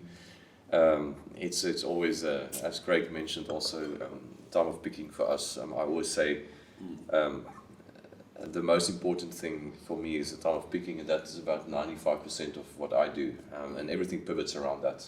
So we try also to just express the terroir. So in the 3 wines that we produce, this one single vineyard, we try to not intervene in the cellar. So I always say we just steer the grapes in the right direction towards bottle and cork.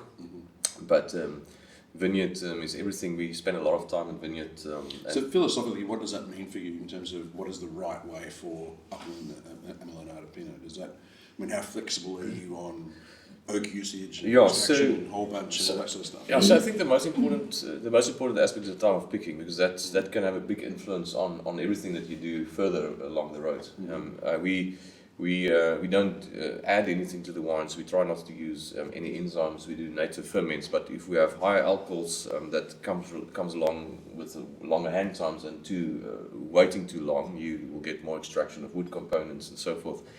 From a wooding point of view, here we just use old French Burgundian coopers, but to add a spicy note to the wines, not any sweetness or caramel. So I see it as not really a winemaking additive. You know? So we basically make sure that we can express the terroir, and because we do 3 wines with the same winemaking approach, one in each of the 3 appellations, it's really important to actually have the same approach for all of those wines. And we've decided from the start, let's step back from a winemaking point of view and just see what we can express in the wines without any intervention. So usually we don't filter the wines to try and see what we can get in the bottle from the terroir. The wines also, they're 12 months in oak, so we usually just bottle them just before the harvest, or just like 3 or 4 days before harvest. Sometimes we've almost burned our fingers. It's the timing and so forth, but yeah, so we wait about 11-12 months, and then the wine also spends another 14 months in bottle before release. And I think that was that for us was a really important decision from the start. It was really difficult from a financial point of view to keep the machine rolling and the wheels rolling, but I think we are so glad that, because the wines that we make, they are ready upon release, but they get better as they age. And I think generally we drink wines too young, and I think for me it's really important to give a wine a chance to show its secondary and tertiary characters. But very important, the wine must keep its freshness. So I think in the Hemel-en-Aarde where we farm, I think we all are very privileged that we work with fruit that has longevity. And that is really important, especially in the past 10 years when you look at the wines. We had just had our 10th vintage release in April, and we went through all the vintages from 12 to 21. And it's amazing to see where the wines go. And I think we all can be very proud of where the wines will go, as long as they keep the freshness. And that is something that we now with wine age can even get better. Yeah, so for us, less is more is the approach. The vineyard was planted in 2008, so it's the same age as the Vrede vineyard, which is really quite interesting to compare the two. Much more marginal, the soils here.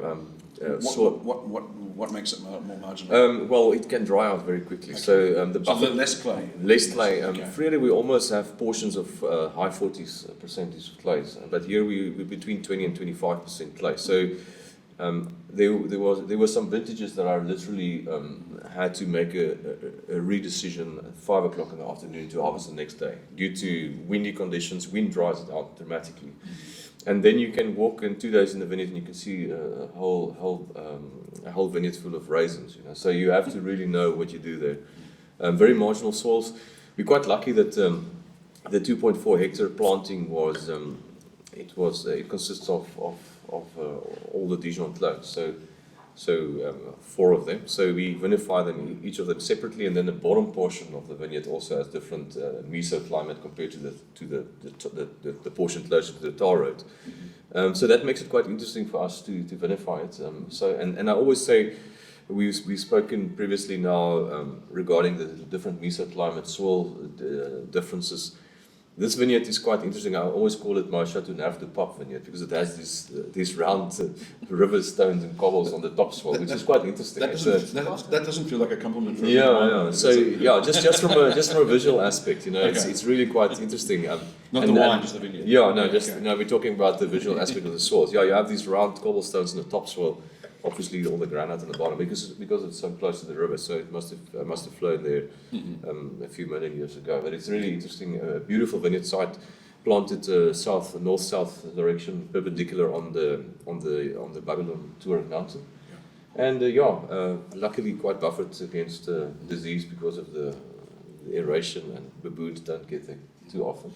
So as the bird flies, how far away are these two vineyards from each other? More or less 750. 2 kilometers? No, closer. Closer, 1 kilometer.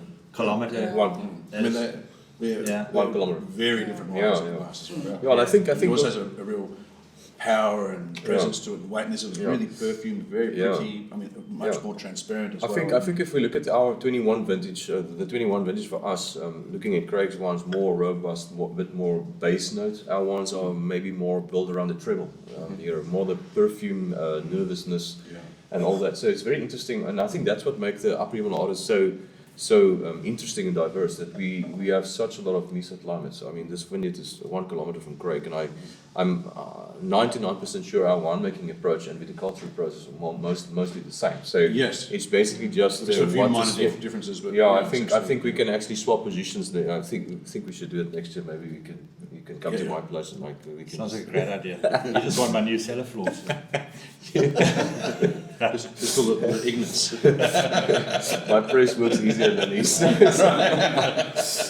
So basically the wine built around more the floral perfume, little bit of that floral perfumes, but more this wild strawberry, fynbos, tea, leaf characters, cigar box, but always quite a racy acidity in the wine and freshness in the wine. There's a zip in that finish. And a little bit of 25% new French oak, and just to add a bit of spicy note, if anything. Cool. All right. Let's reload. Can I get rid of this somewhere? There's a thing. Yeah. You have to. There we go. Wait, there's one next to you, Craig. What? Right next to you. Yeah. That's like a whistle, Sorry, Johannes. Dis is nie te veel nonsens. Nee, julle is oulik. Nou moet ons almal Now you've got all the pointers. No, but now we're going to look stip at Nadia. We're going to like stare. Maar moenie my anker op my senuwees maak, dis wat ek al klaar No, we're going to stare I'm you not as down. natural as you guys. We're going to stare you down. Just smile at me nod from Don't time worry, to if you time. don't nonsense, we'll help you in the right direction. No, don't do that either. Which If I say I'll get the label facing forwards. Skop al gorie onder die tafel. Just going to put my hand.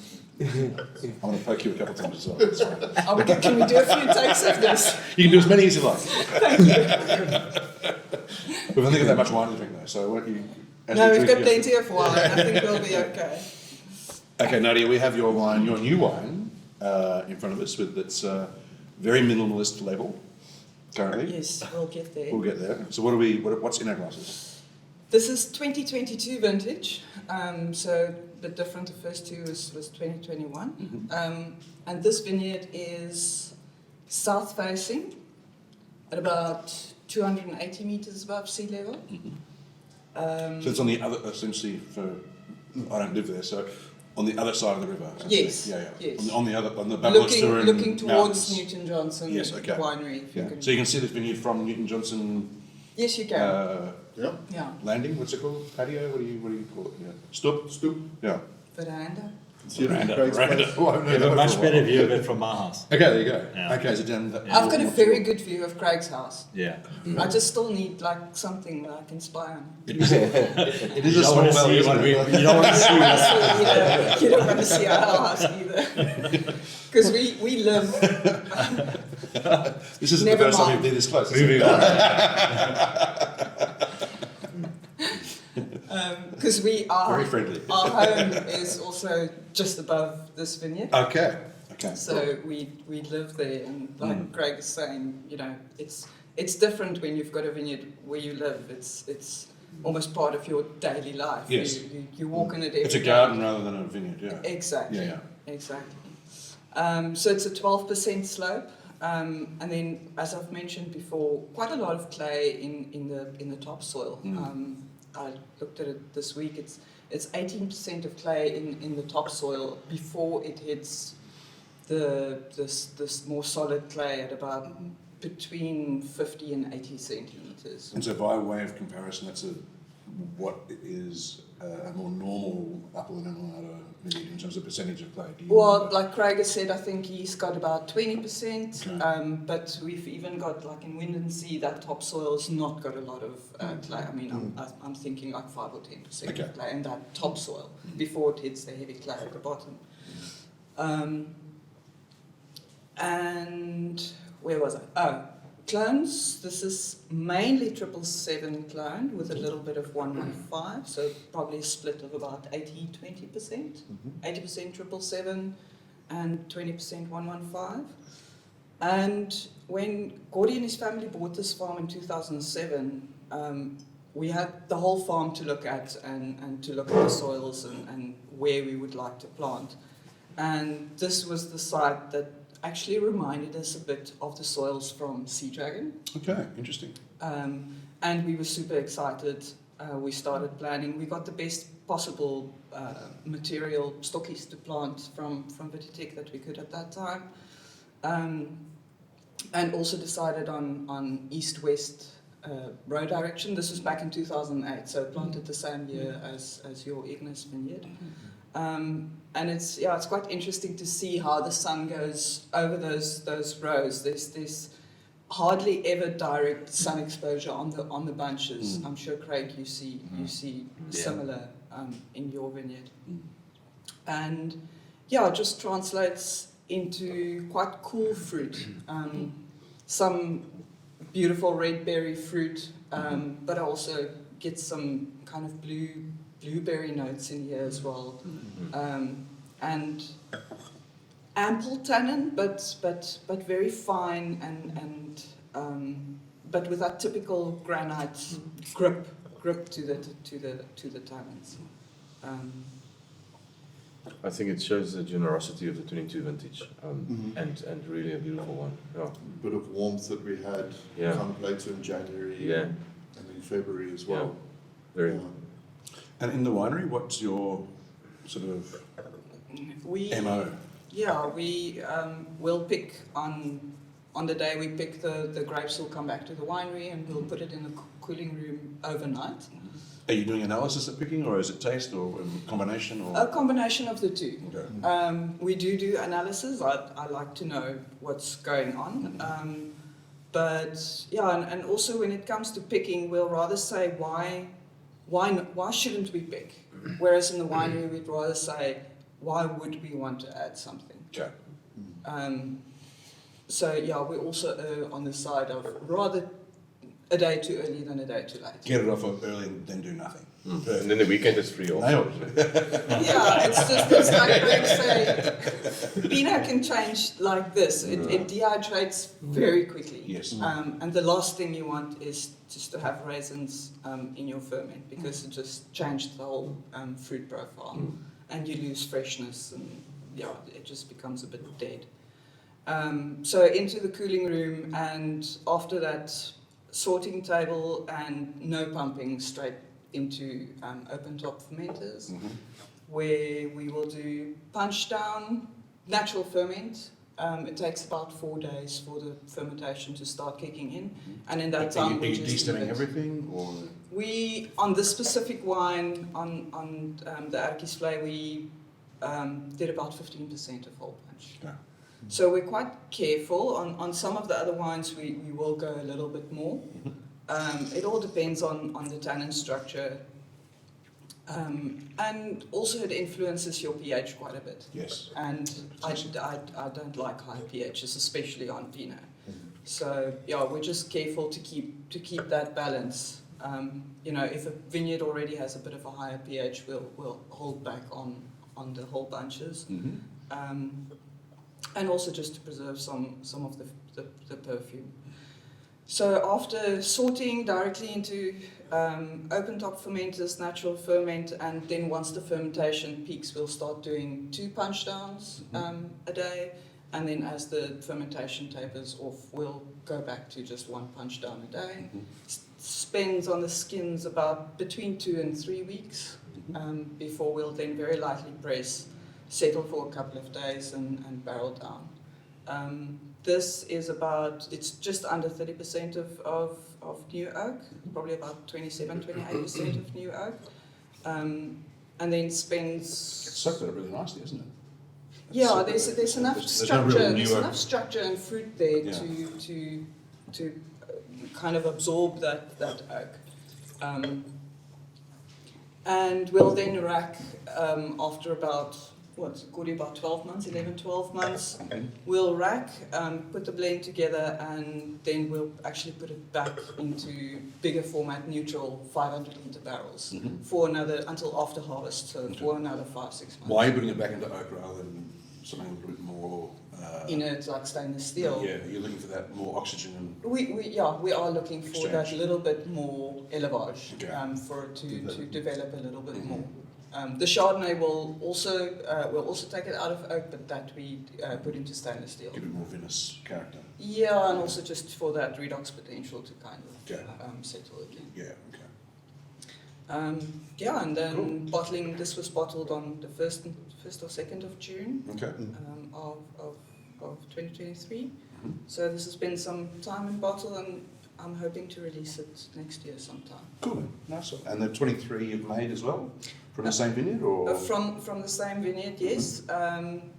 Like I said, these two vintages, we're not quite where we want to be yet. I think from 2024 definitely we'll start... Gordy always jokes, he calls it Clos de Moi. I'm going to build a little clos around a certain area and just start with different practices in the vineyard and You'll play bring the around clip. with organics. Okay. Our blend. Yeah, Okay. I want to play around a bit and see Okay. what we can do and how far we can push. Spend some time in the garden. Spend some time in the garden, exactly. My happy place. No, very cool. Very cool. Well, no, thanks for bringing it. It's, yeah, very cool. Thanks for having me. Yeah, and a nice addition to the Valley's offering. For sure. Monsieur, Monsieur. let's get some of... Was it Windansea you got there? We got Windansea. Okay. So also 22.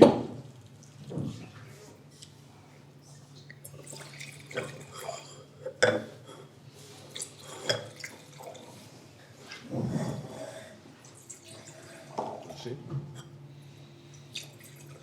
Mercy.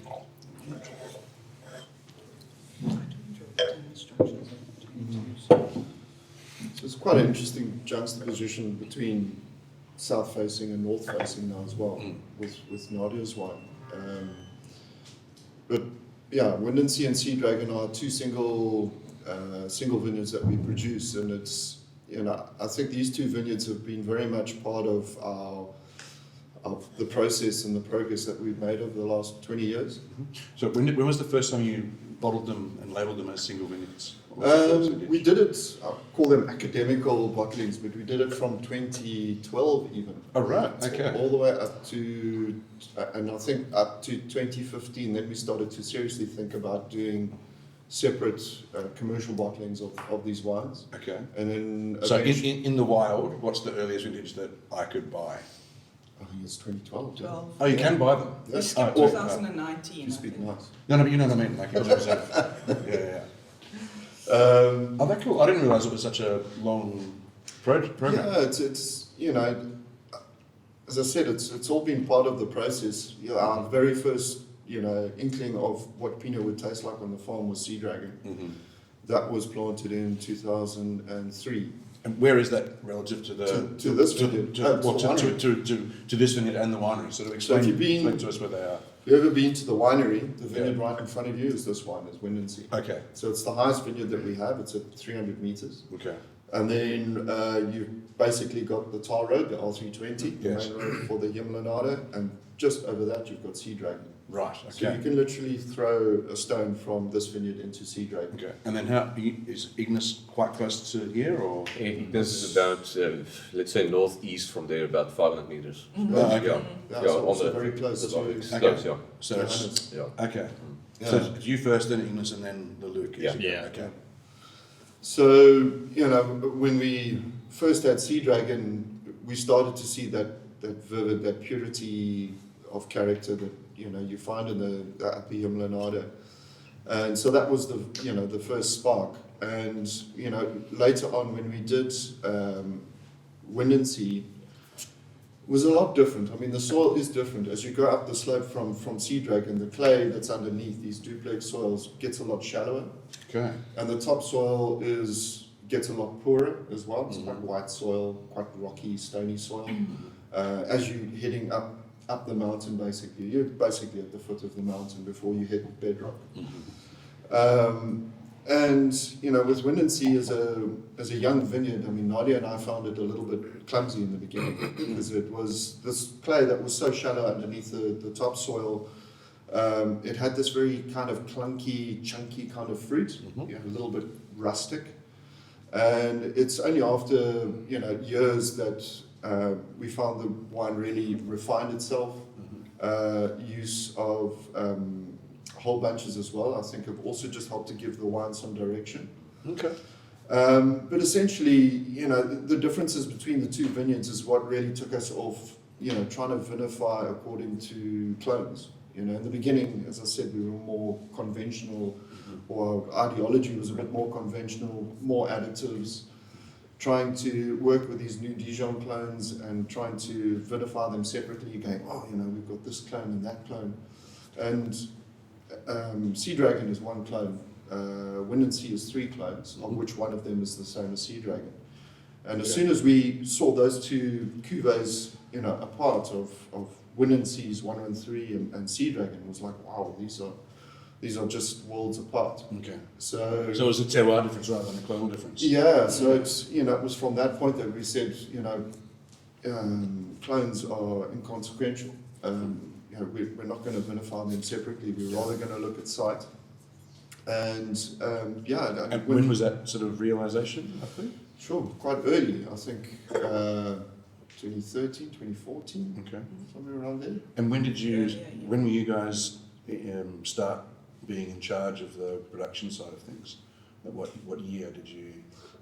In the winery. Yeah. Well, Forever. But what year? Was it like how many years from start to this realization was it? Well, I I've been think- there since 2000. She's been there since 2006. Yeah. Okay. The first vintage of Sea Dragon that we got into the winery proper, because I got there in 2006, and I think 2006 Gordy picked a tiny bit of Sea Dragon fruit, but it was so little that I think it went wrong along the way. It went off a little bit, and then in 2007 we actually cut all the fruit off of Sea Dragon. We Okay. dropped it to the ground Right. early on already, just to give the vine a chance to establish its Structure. its structure. Yeah. Exactly. Thank you. So put energy into its Vegetative growth yeah. instead of ripening any Yeah. fruit.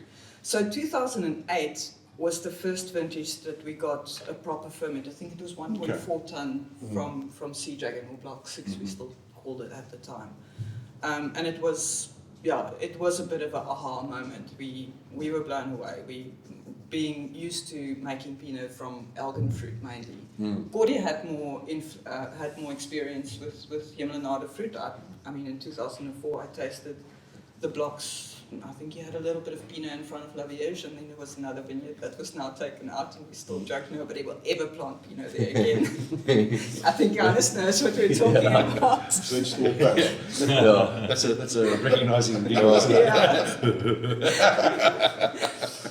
And yes, I think Windansea was the year after. That was probably 2009. So 2008, 2009 was right from the beginning that very these cool. vineyards just said, "This is who I am." Yes. And Yeah. we So I really interrupted you. No. yeah, sorry. And I think Craig was alluding to that earlier. It is that kind of initial perception that a winemaker or wine grower gets from a vineyard, that you're consistently chasing after, and you're trying to clear everything out of its way to get to some truth, some authenticity. And I think that's been our journey with the wines, is slowly but surely throwing away all these additives, eventually till we got to a point 2015 of bottling all the wines unfiltered, no finings, And then, eventually with the fermentations as well, no sulfur dioxide before the fermentation either. It was something that I tried with Sea Dragon in my first Cape Winemakers Guild wine. And, I found that also to be quite revealing as well, because you're getting all these native yeasts off the grape, of which, sulfur dioxide is toxic to yeast, and especially the weaker ones. That as soon as you took that away, you gave free rein to all the wild yeasts that were in there. Obviously, all the bad ones as well, which is where your sorting becomes very important. Yes. But we just found, we were just consistently working on more identity from the vineyard. And, I think that's the way that Windansea and Sea Dragon have kind of traveled over time, is just be getting a bit more authentic.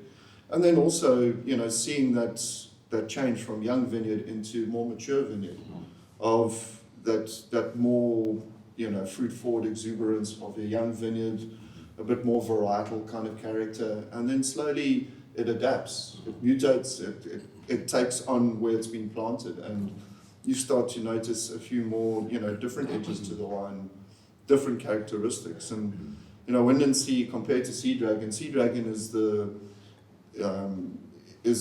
perfumed one, the elegant one. Sea Dragon is a seahorse with these beautiful detailed fins and, very delicate. Where Windansea, I can see you laughing.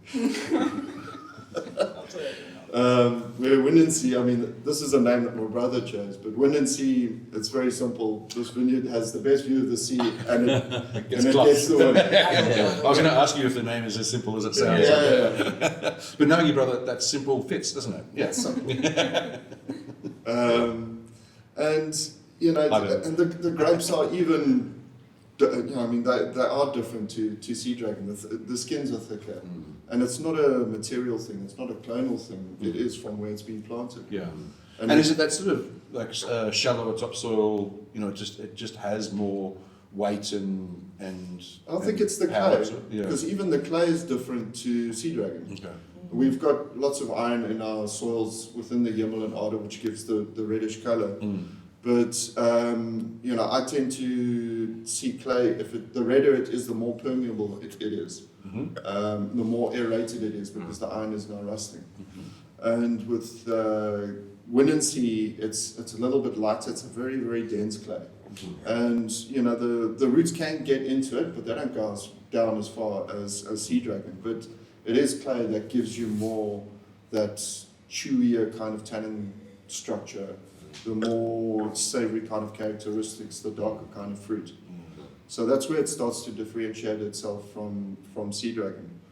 And and also, the more tannin it has, the more you can play around a bit with whole bunch, which, as I said, as a young vineyard, these tannins were quite chewy, quite clunky.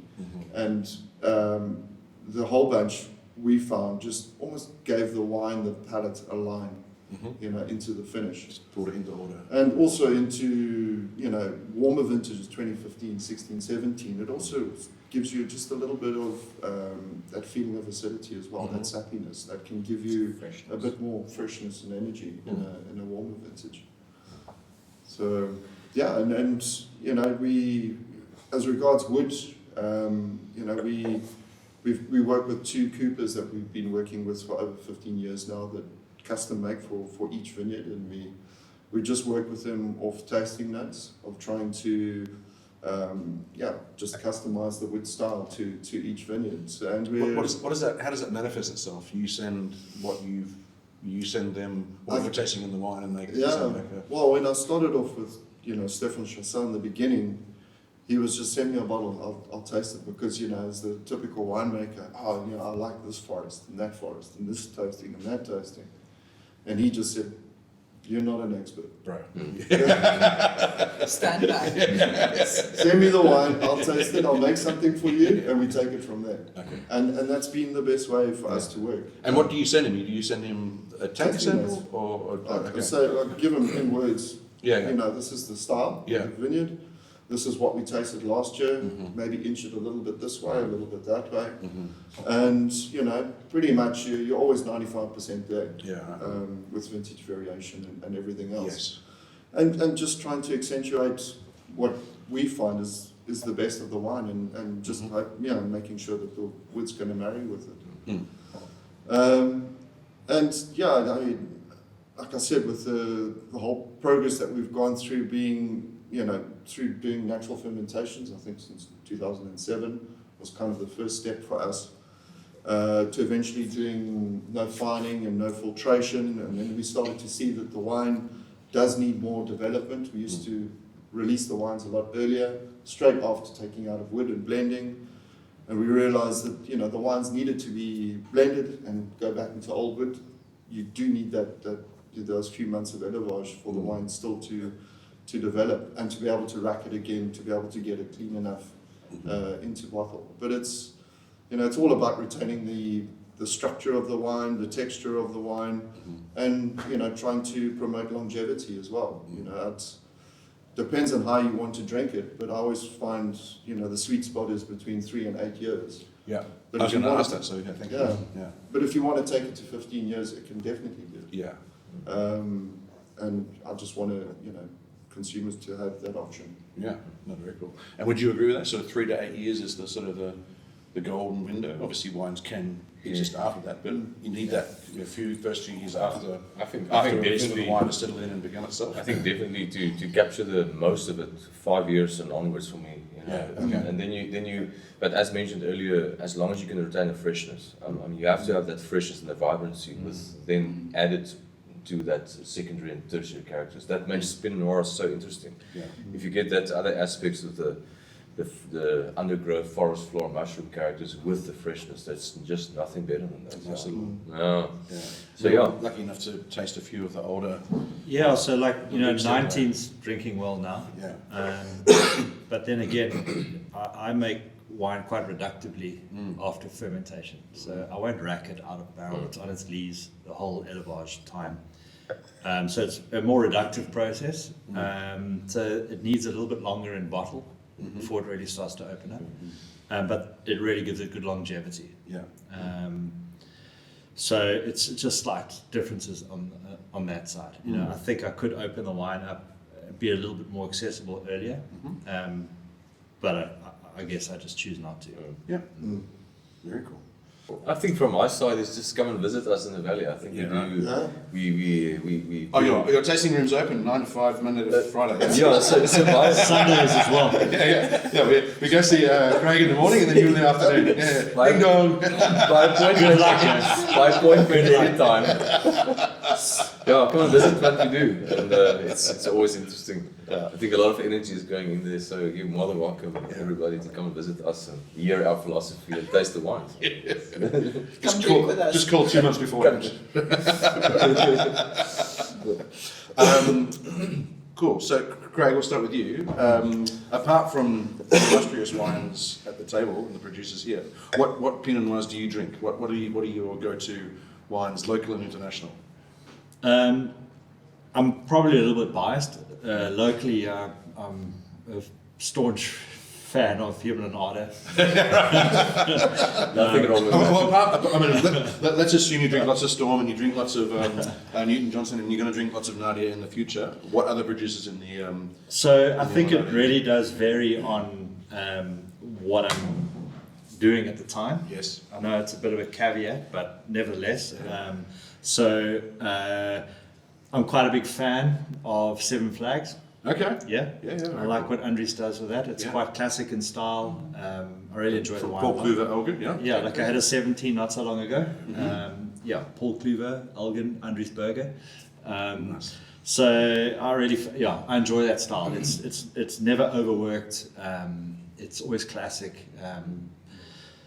Delivers pretty consistently. So that's outside of the Hemel-en-Aarde. If even a little bit more extreme, something maybe like Johan Meyer. Yes. Some of his, I think it's Keimensgat or Elandskloof, something like Elandskloof. Elandskloof, yeah.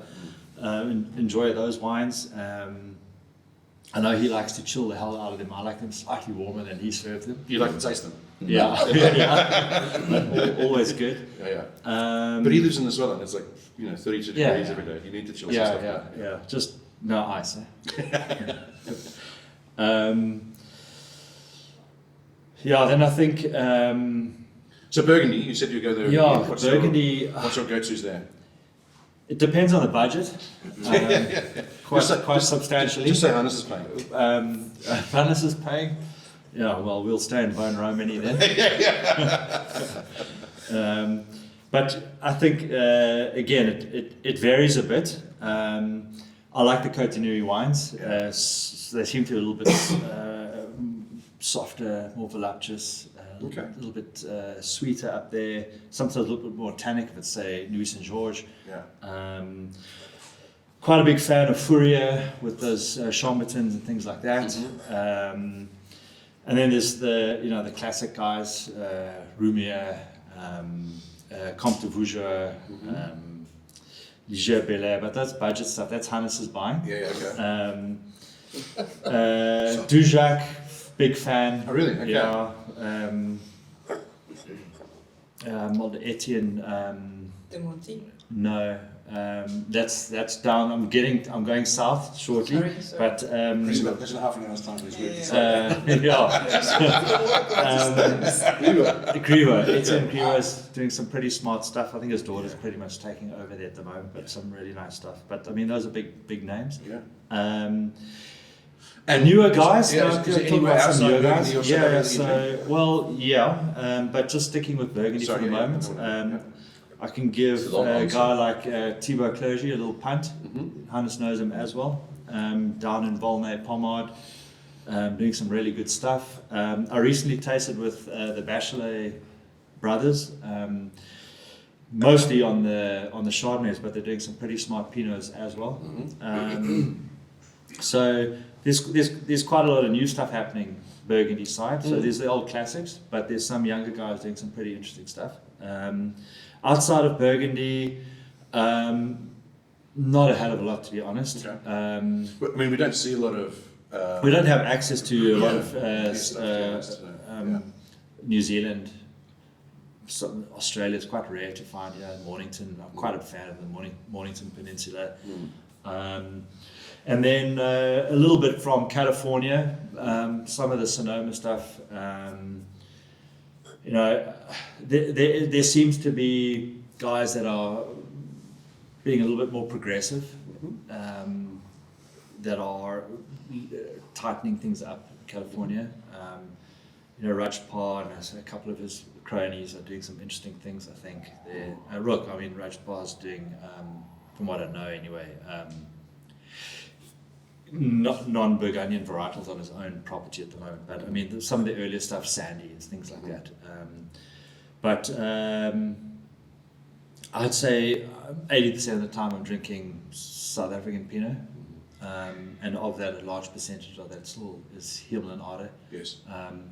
If you love the stuff, you drink it. And it's a so cultural thing too. We're growing up with it, and it suits our palates, and we're deeply immersed in it. And it's made by people who have a similar cultural background to you, so it makes sense to you as well. Yeah, but it's very important I think, to taste a lot of other wines, and a lot of other good wines. It's difficult to make great wine if you don't know what great wine tastes like.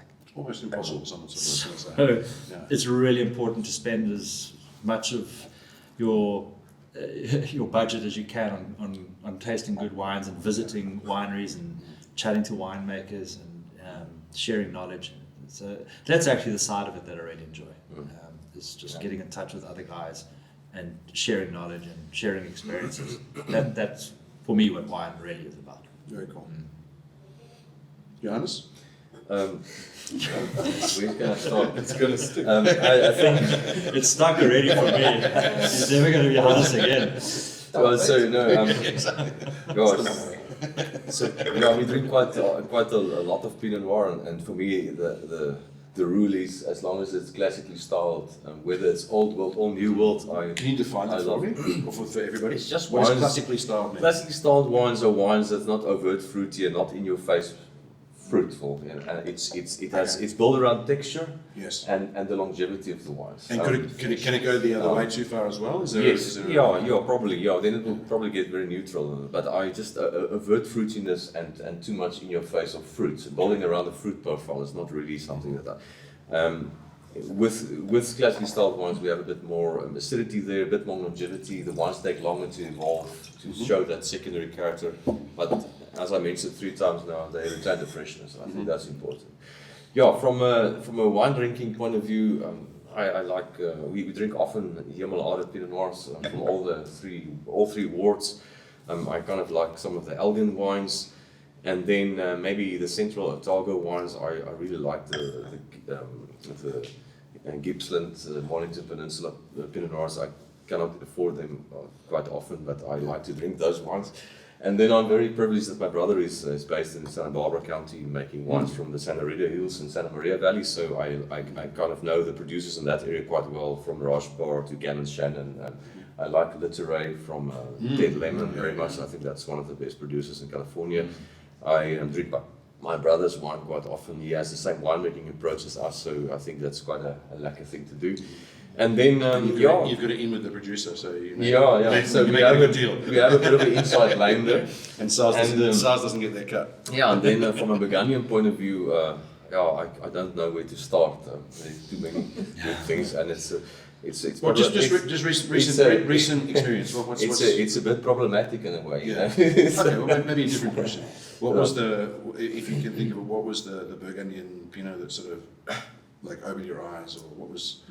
You know, the aha moment. Yeah, so I had about 3 weeks ago for the second time in 9 months, 2001 Plate Talk. It was really special, and it just reiterated the quality and the depth of that wine. And then obviously I spent quite a few times in Burgundy this year, and some of the really small producers really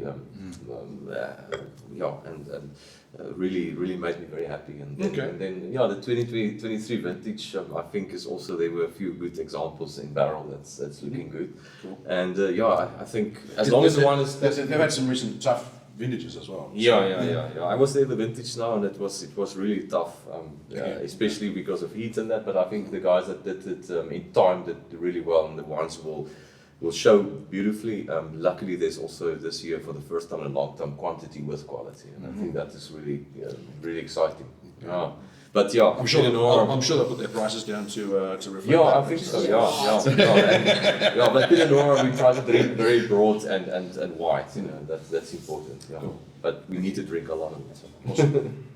and we like a happy Johannes. So. No, for sure. Nadia, what's your go-to? What's your happy place? Sure. When it's a birthday, a special occasion, when money is not an issue, definitely Burgundy. It's my ultimate for me. And if I have to go to a region or a specific vineyard, Musigny, Chambord Musigny is great.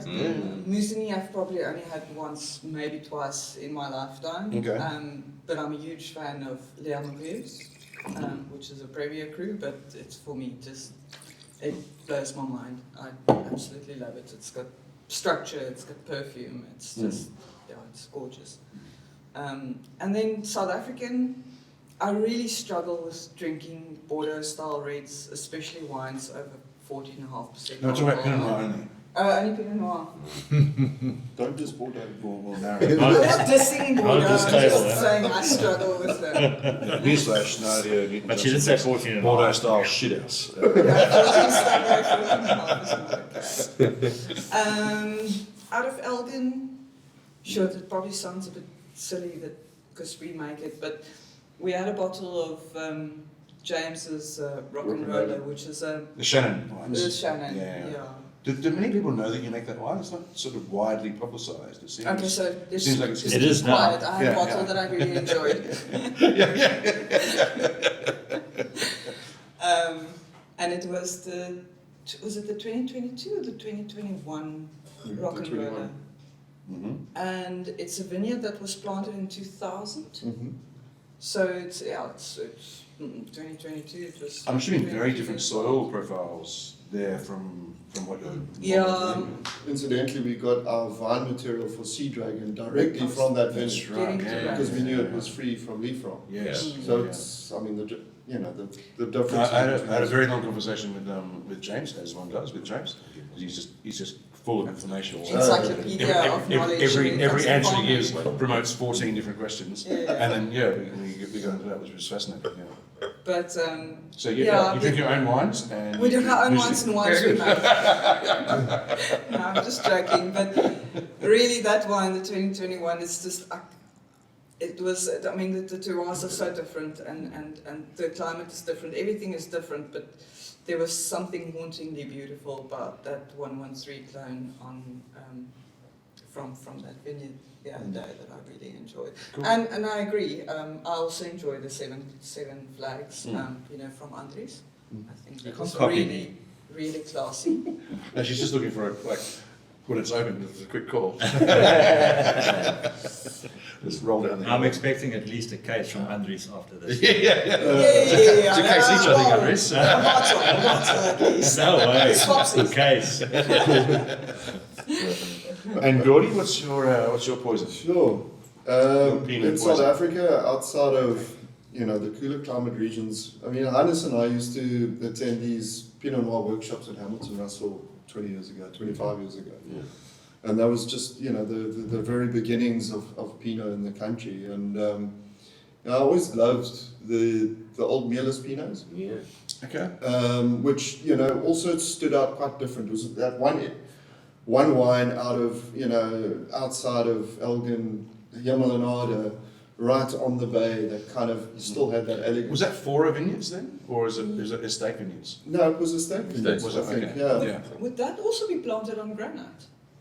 Yeah, should be. I've actually never For thought it. about it, but I Oh, know. Meerless. Well, yes. Fora and yes. Meerless. Yeah, yeah, it's granite. Well, That's Fergana is definitely granite. Yeah. That's not far away. So, Yeah.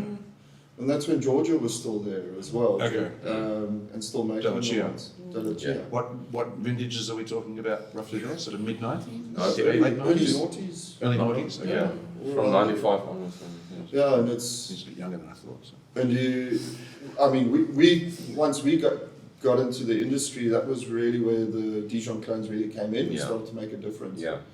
But it was always Meerless that kind of kept that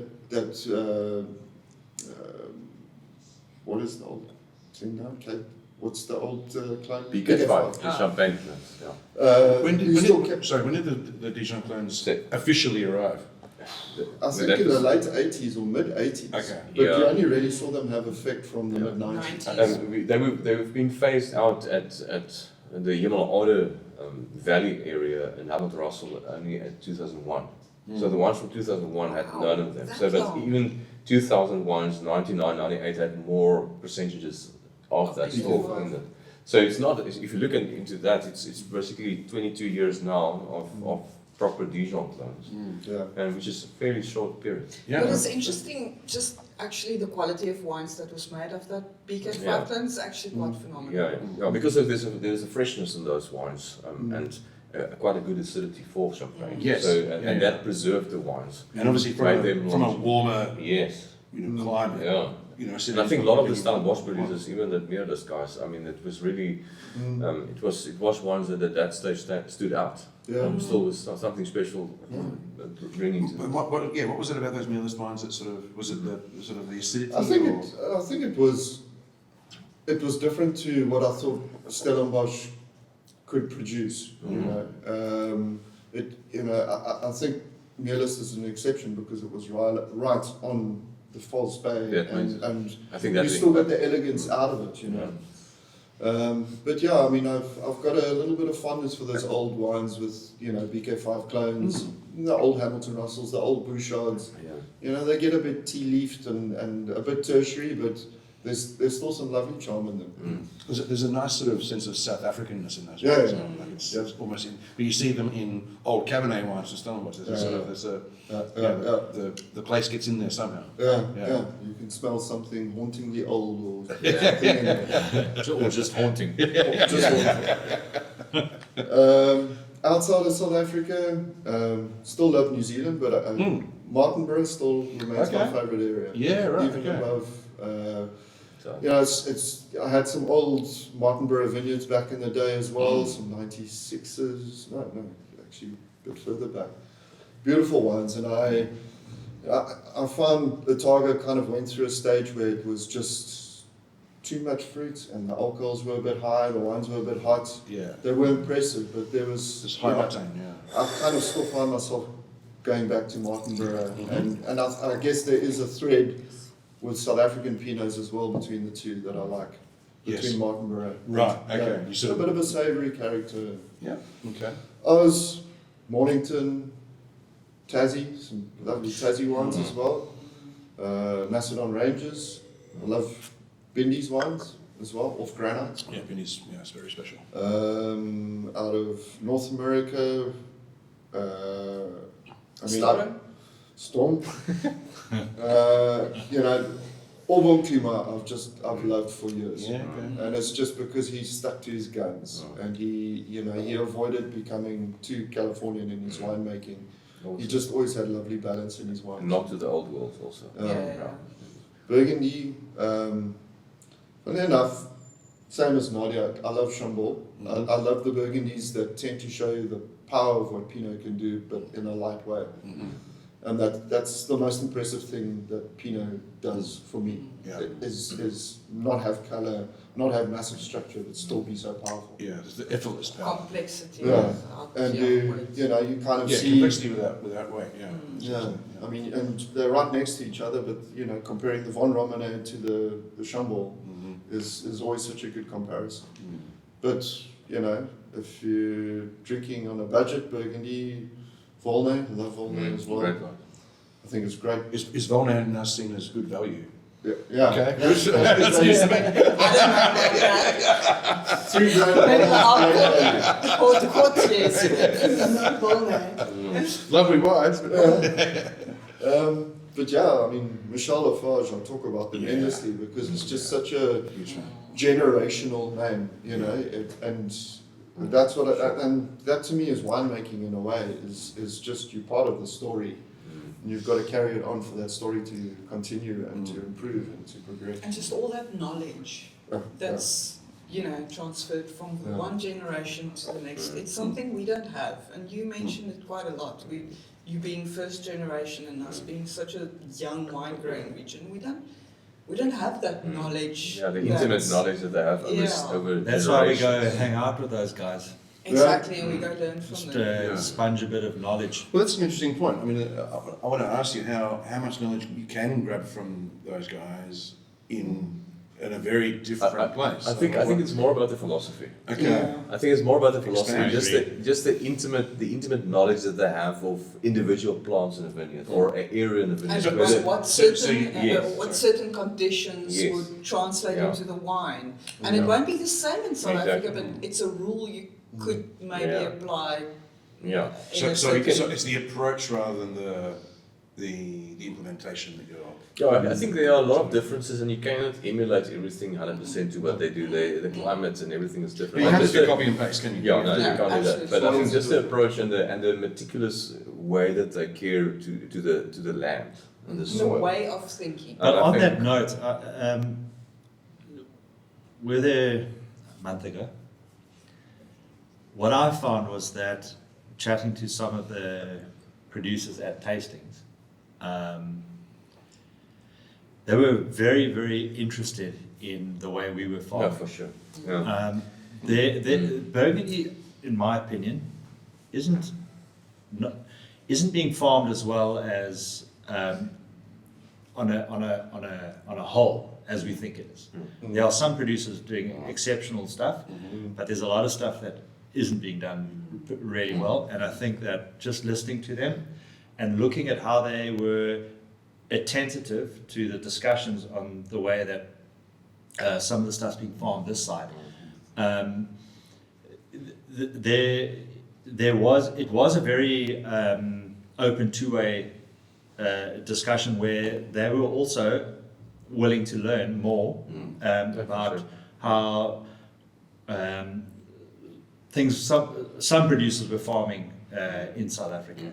Okay. It's not just like everything is about Burgundy, they're the best at everything. There's a strong acknowledgement that they really can do a lot more in the vineyards. Yeah. And And there they was worry one, about like the unbuffered nature of the continental the climate. big interest their side is obviously the climate change conversation. Particularly the last, I'd say since 2015 there, it's really been significant. And they're very interested to see how we farming, not we as in Restless, we as in South Africa, are farming in a particularly in a warmer environment. And the different techniques that we're using to combat a warming climate. From cover cropping and moisture retention into the soils, all the way to canopy management, row spacing. They were really quite attentive. And I mean, this is from some big producers, even at Raphael at Kosjuri. The discussion that went on there at that tasting was, it was very much a two-way conversation, and way more focused on the vineyard side than the wine side. I think also if you look at the new generation there, the openness of having these discussions is so cool both ways. Is that maybe not so common in the past? I think in the past it was more closed. The old timers were really Baby boomers. protecting their knowledge and not really sharing it. But the young generation, we can all learn something from each other, that's for sure. And as Craig said, it's not a gold standard what they're doing. They have different climate and different factors that come to play. But I think we can all, and that's what I've realized also visiting there now. There's such a lot of small things that they can do better, and there's such a lot of small things that we can do better. If you add it up, it can actually equate to a much better bottle of wine. It's exciting to talk to those people that they're also just completely invested in their vineyards and I think also now that we are, I think it's 20 years or 25 years that we're really producing fantastic Pinot Noirs. I think we are getting recognized in a world context, and even for us to be recognized by the Burgundians it's great. It wasn't the case 25 years ago. Who are these guys? An easy way to actually tell that. 10 years ago, Easy way to see that is to look at an easy way to see what the relationship between South Africa and a lot of these Burgundian guys is. Look at harvest time in South Africa, and you'll see quite a lot of Burgundian children. Well, the kids are Burgundian adults, but you know what I'm saying? The 22-year-olds. The 22-year-olds. Greg's over there installing them all. Coming over to harvest. And I mean, our valley, the Hemel-en-Aarde is full of the Burgundian younger guys. And there's a great cross-pollination between. I visited a few of the guys now when I was there. It's wonderful to see the openness and showing you around and actually acknowledging what wonderful time they had with obviously the people factor also, but the vineyards and our approach. That is really positive. So it's. I think at times there's an open-mindedness. We don't have quite the experience that I have, but sometimes they're bound by their philosophy or ideology. And then there's a certain open-mindedness that can sometimes just take them to another level as well. Also you first. No, I was going to expand on what you said before. It's like the intergenerational experience can be a blessing, but it also can be a burden. If your region or your domain is known for a particular style or philosophy, and if you want to change that because the environment's changing, whether it be natural or the market, that can be difficult to execute without and making everybody happy or smoothly, maybe.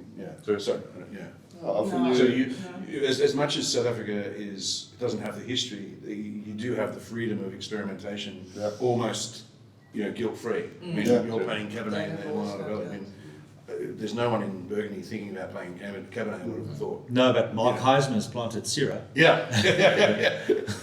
Where's he from? Well, he's making pretty good Pinot. Chardonnay, but he's also now planted some Syrah. That's a cultural difference in the well, one person doesn't make it. It's a great example, but So you covered it. Oh, did I? Okay. Yeah. Guys, we could probably keep chatting all day, but I'm getting hungry after all this delicious Pinot. It's almost 1 o'clock. Fantastic. But you keep watching. Thank you so much. Thank you, Gordon. Thank you, Nadia. Thank you, Johannes. Thank you, Craig. Thank you guys for watching. Much appreciated. We've had a good time. Hope you've had a good time watching. Go buy and drink some Upper Hemel-en-Aarde Valley Pinot Noir. Cheers. Thanks, guys. Thanks. Thanks for having us. Thank you very much. Yeah, All right. it was quite lucky to have this conversation around the table.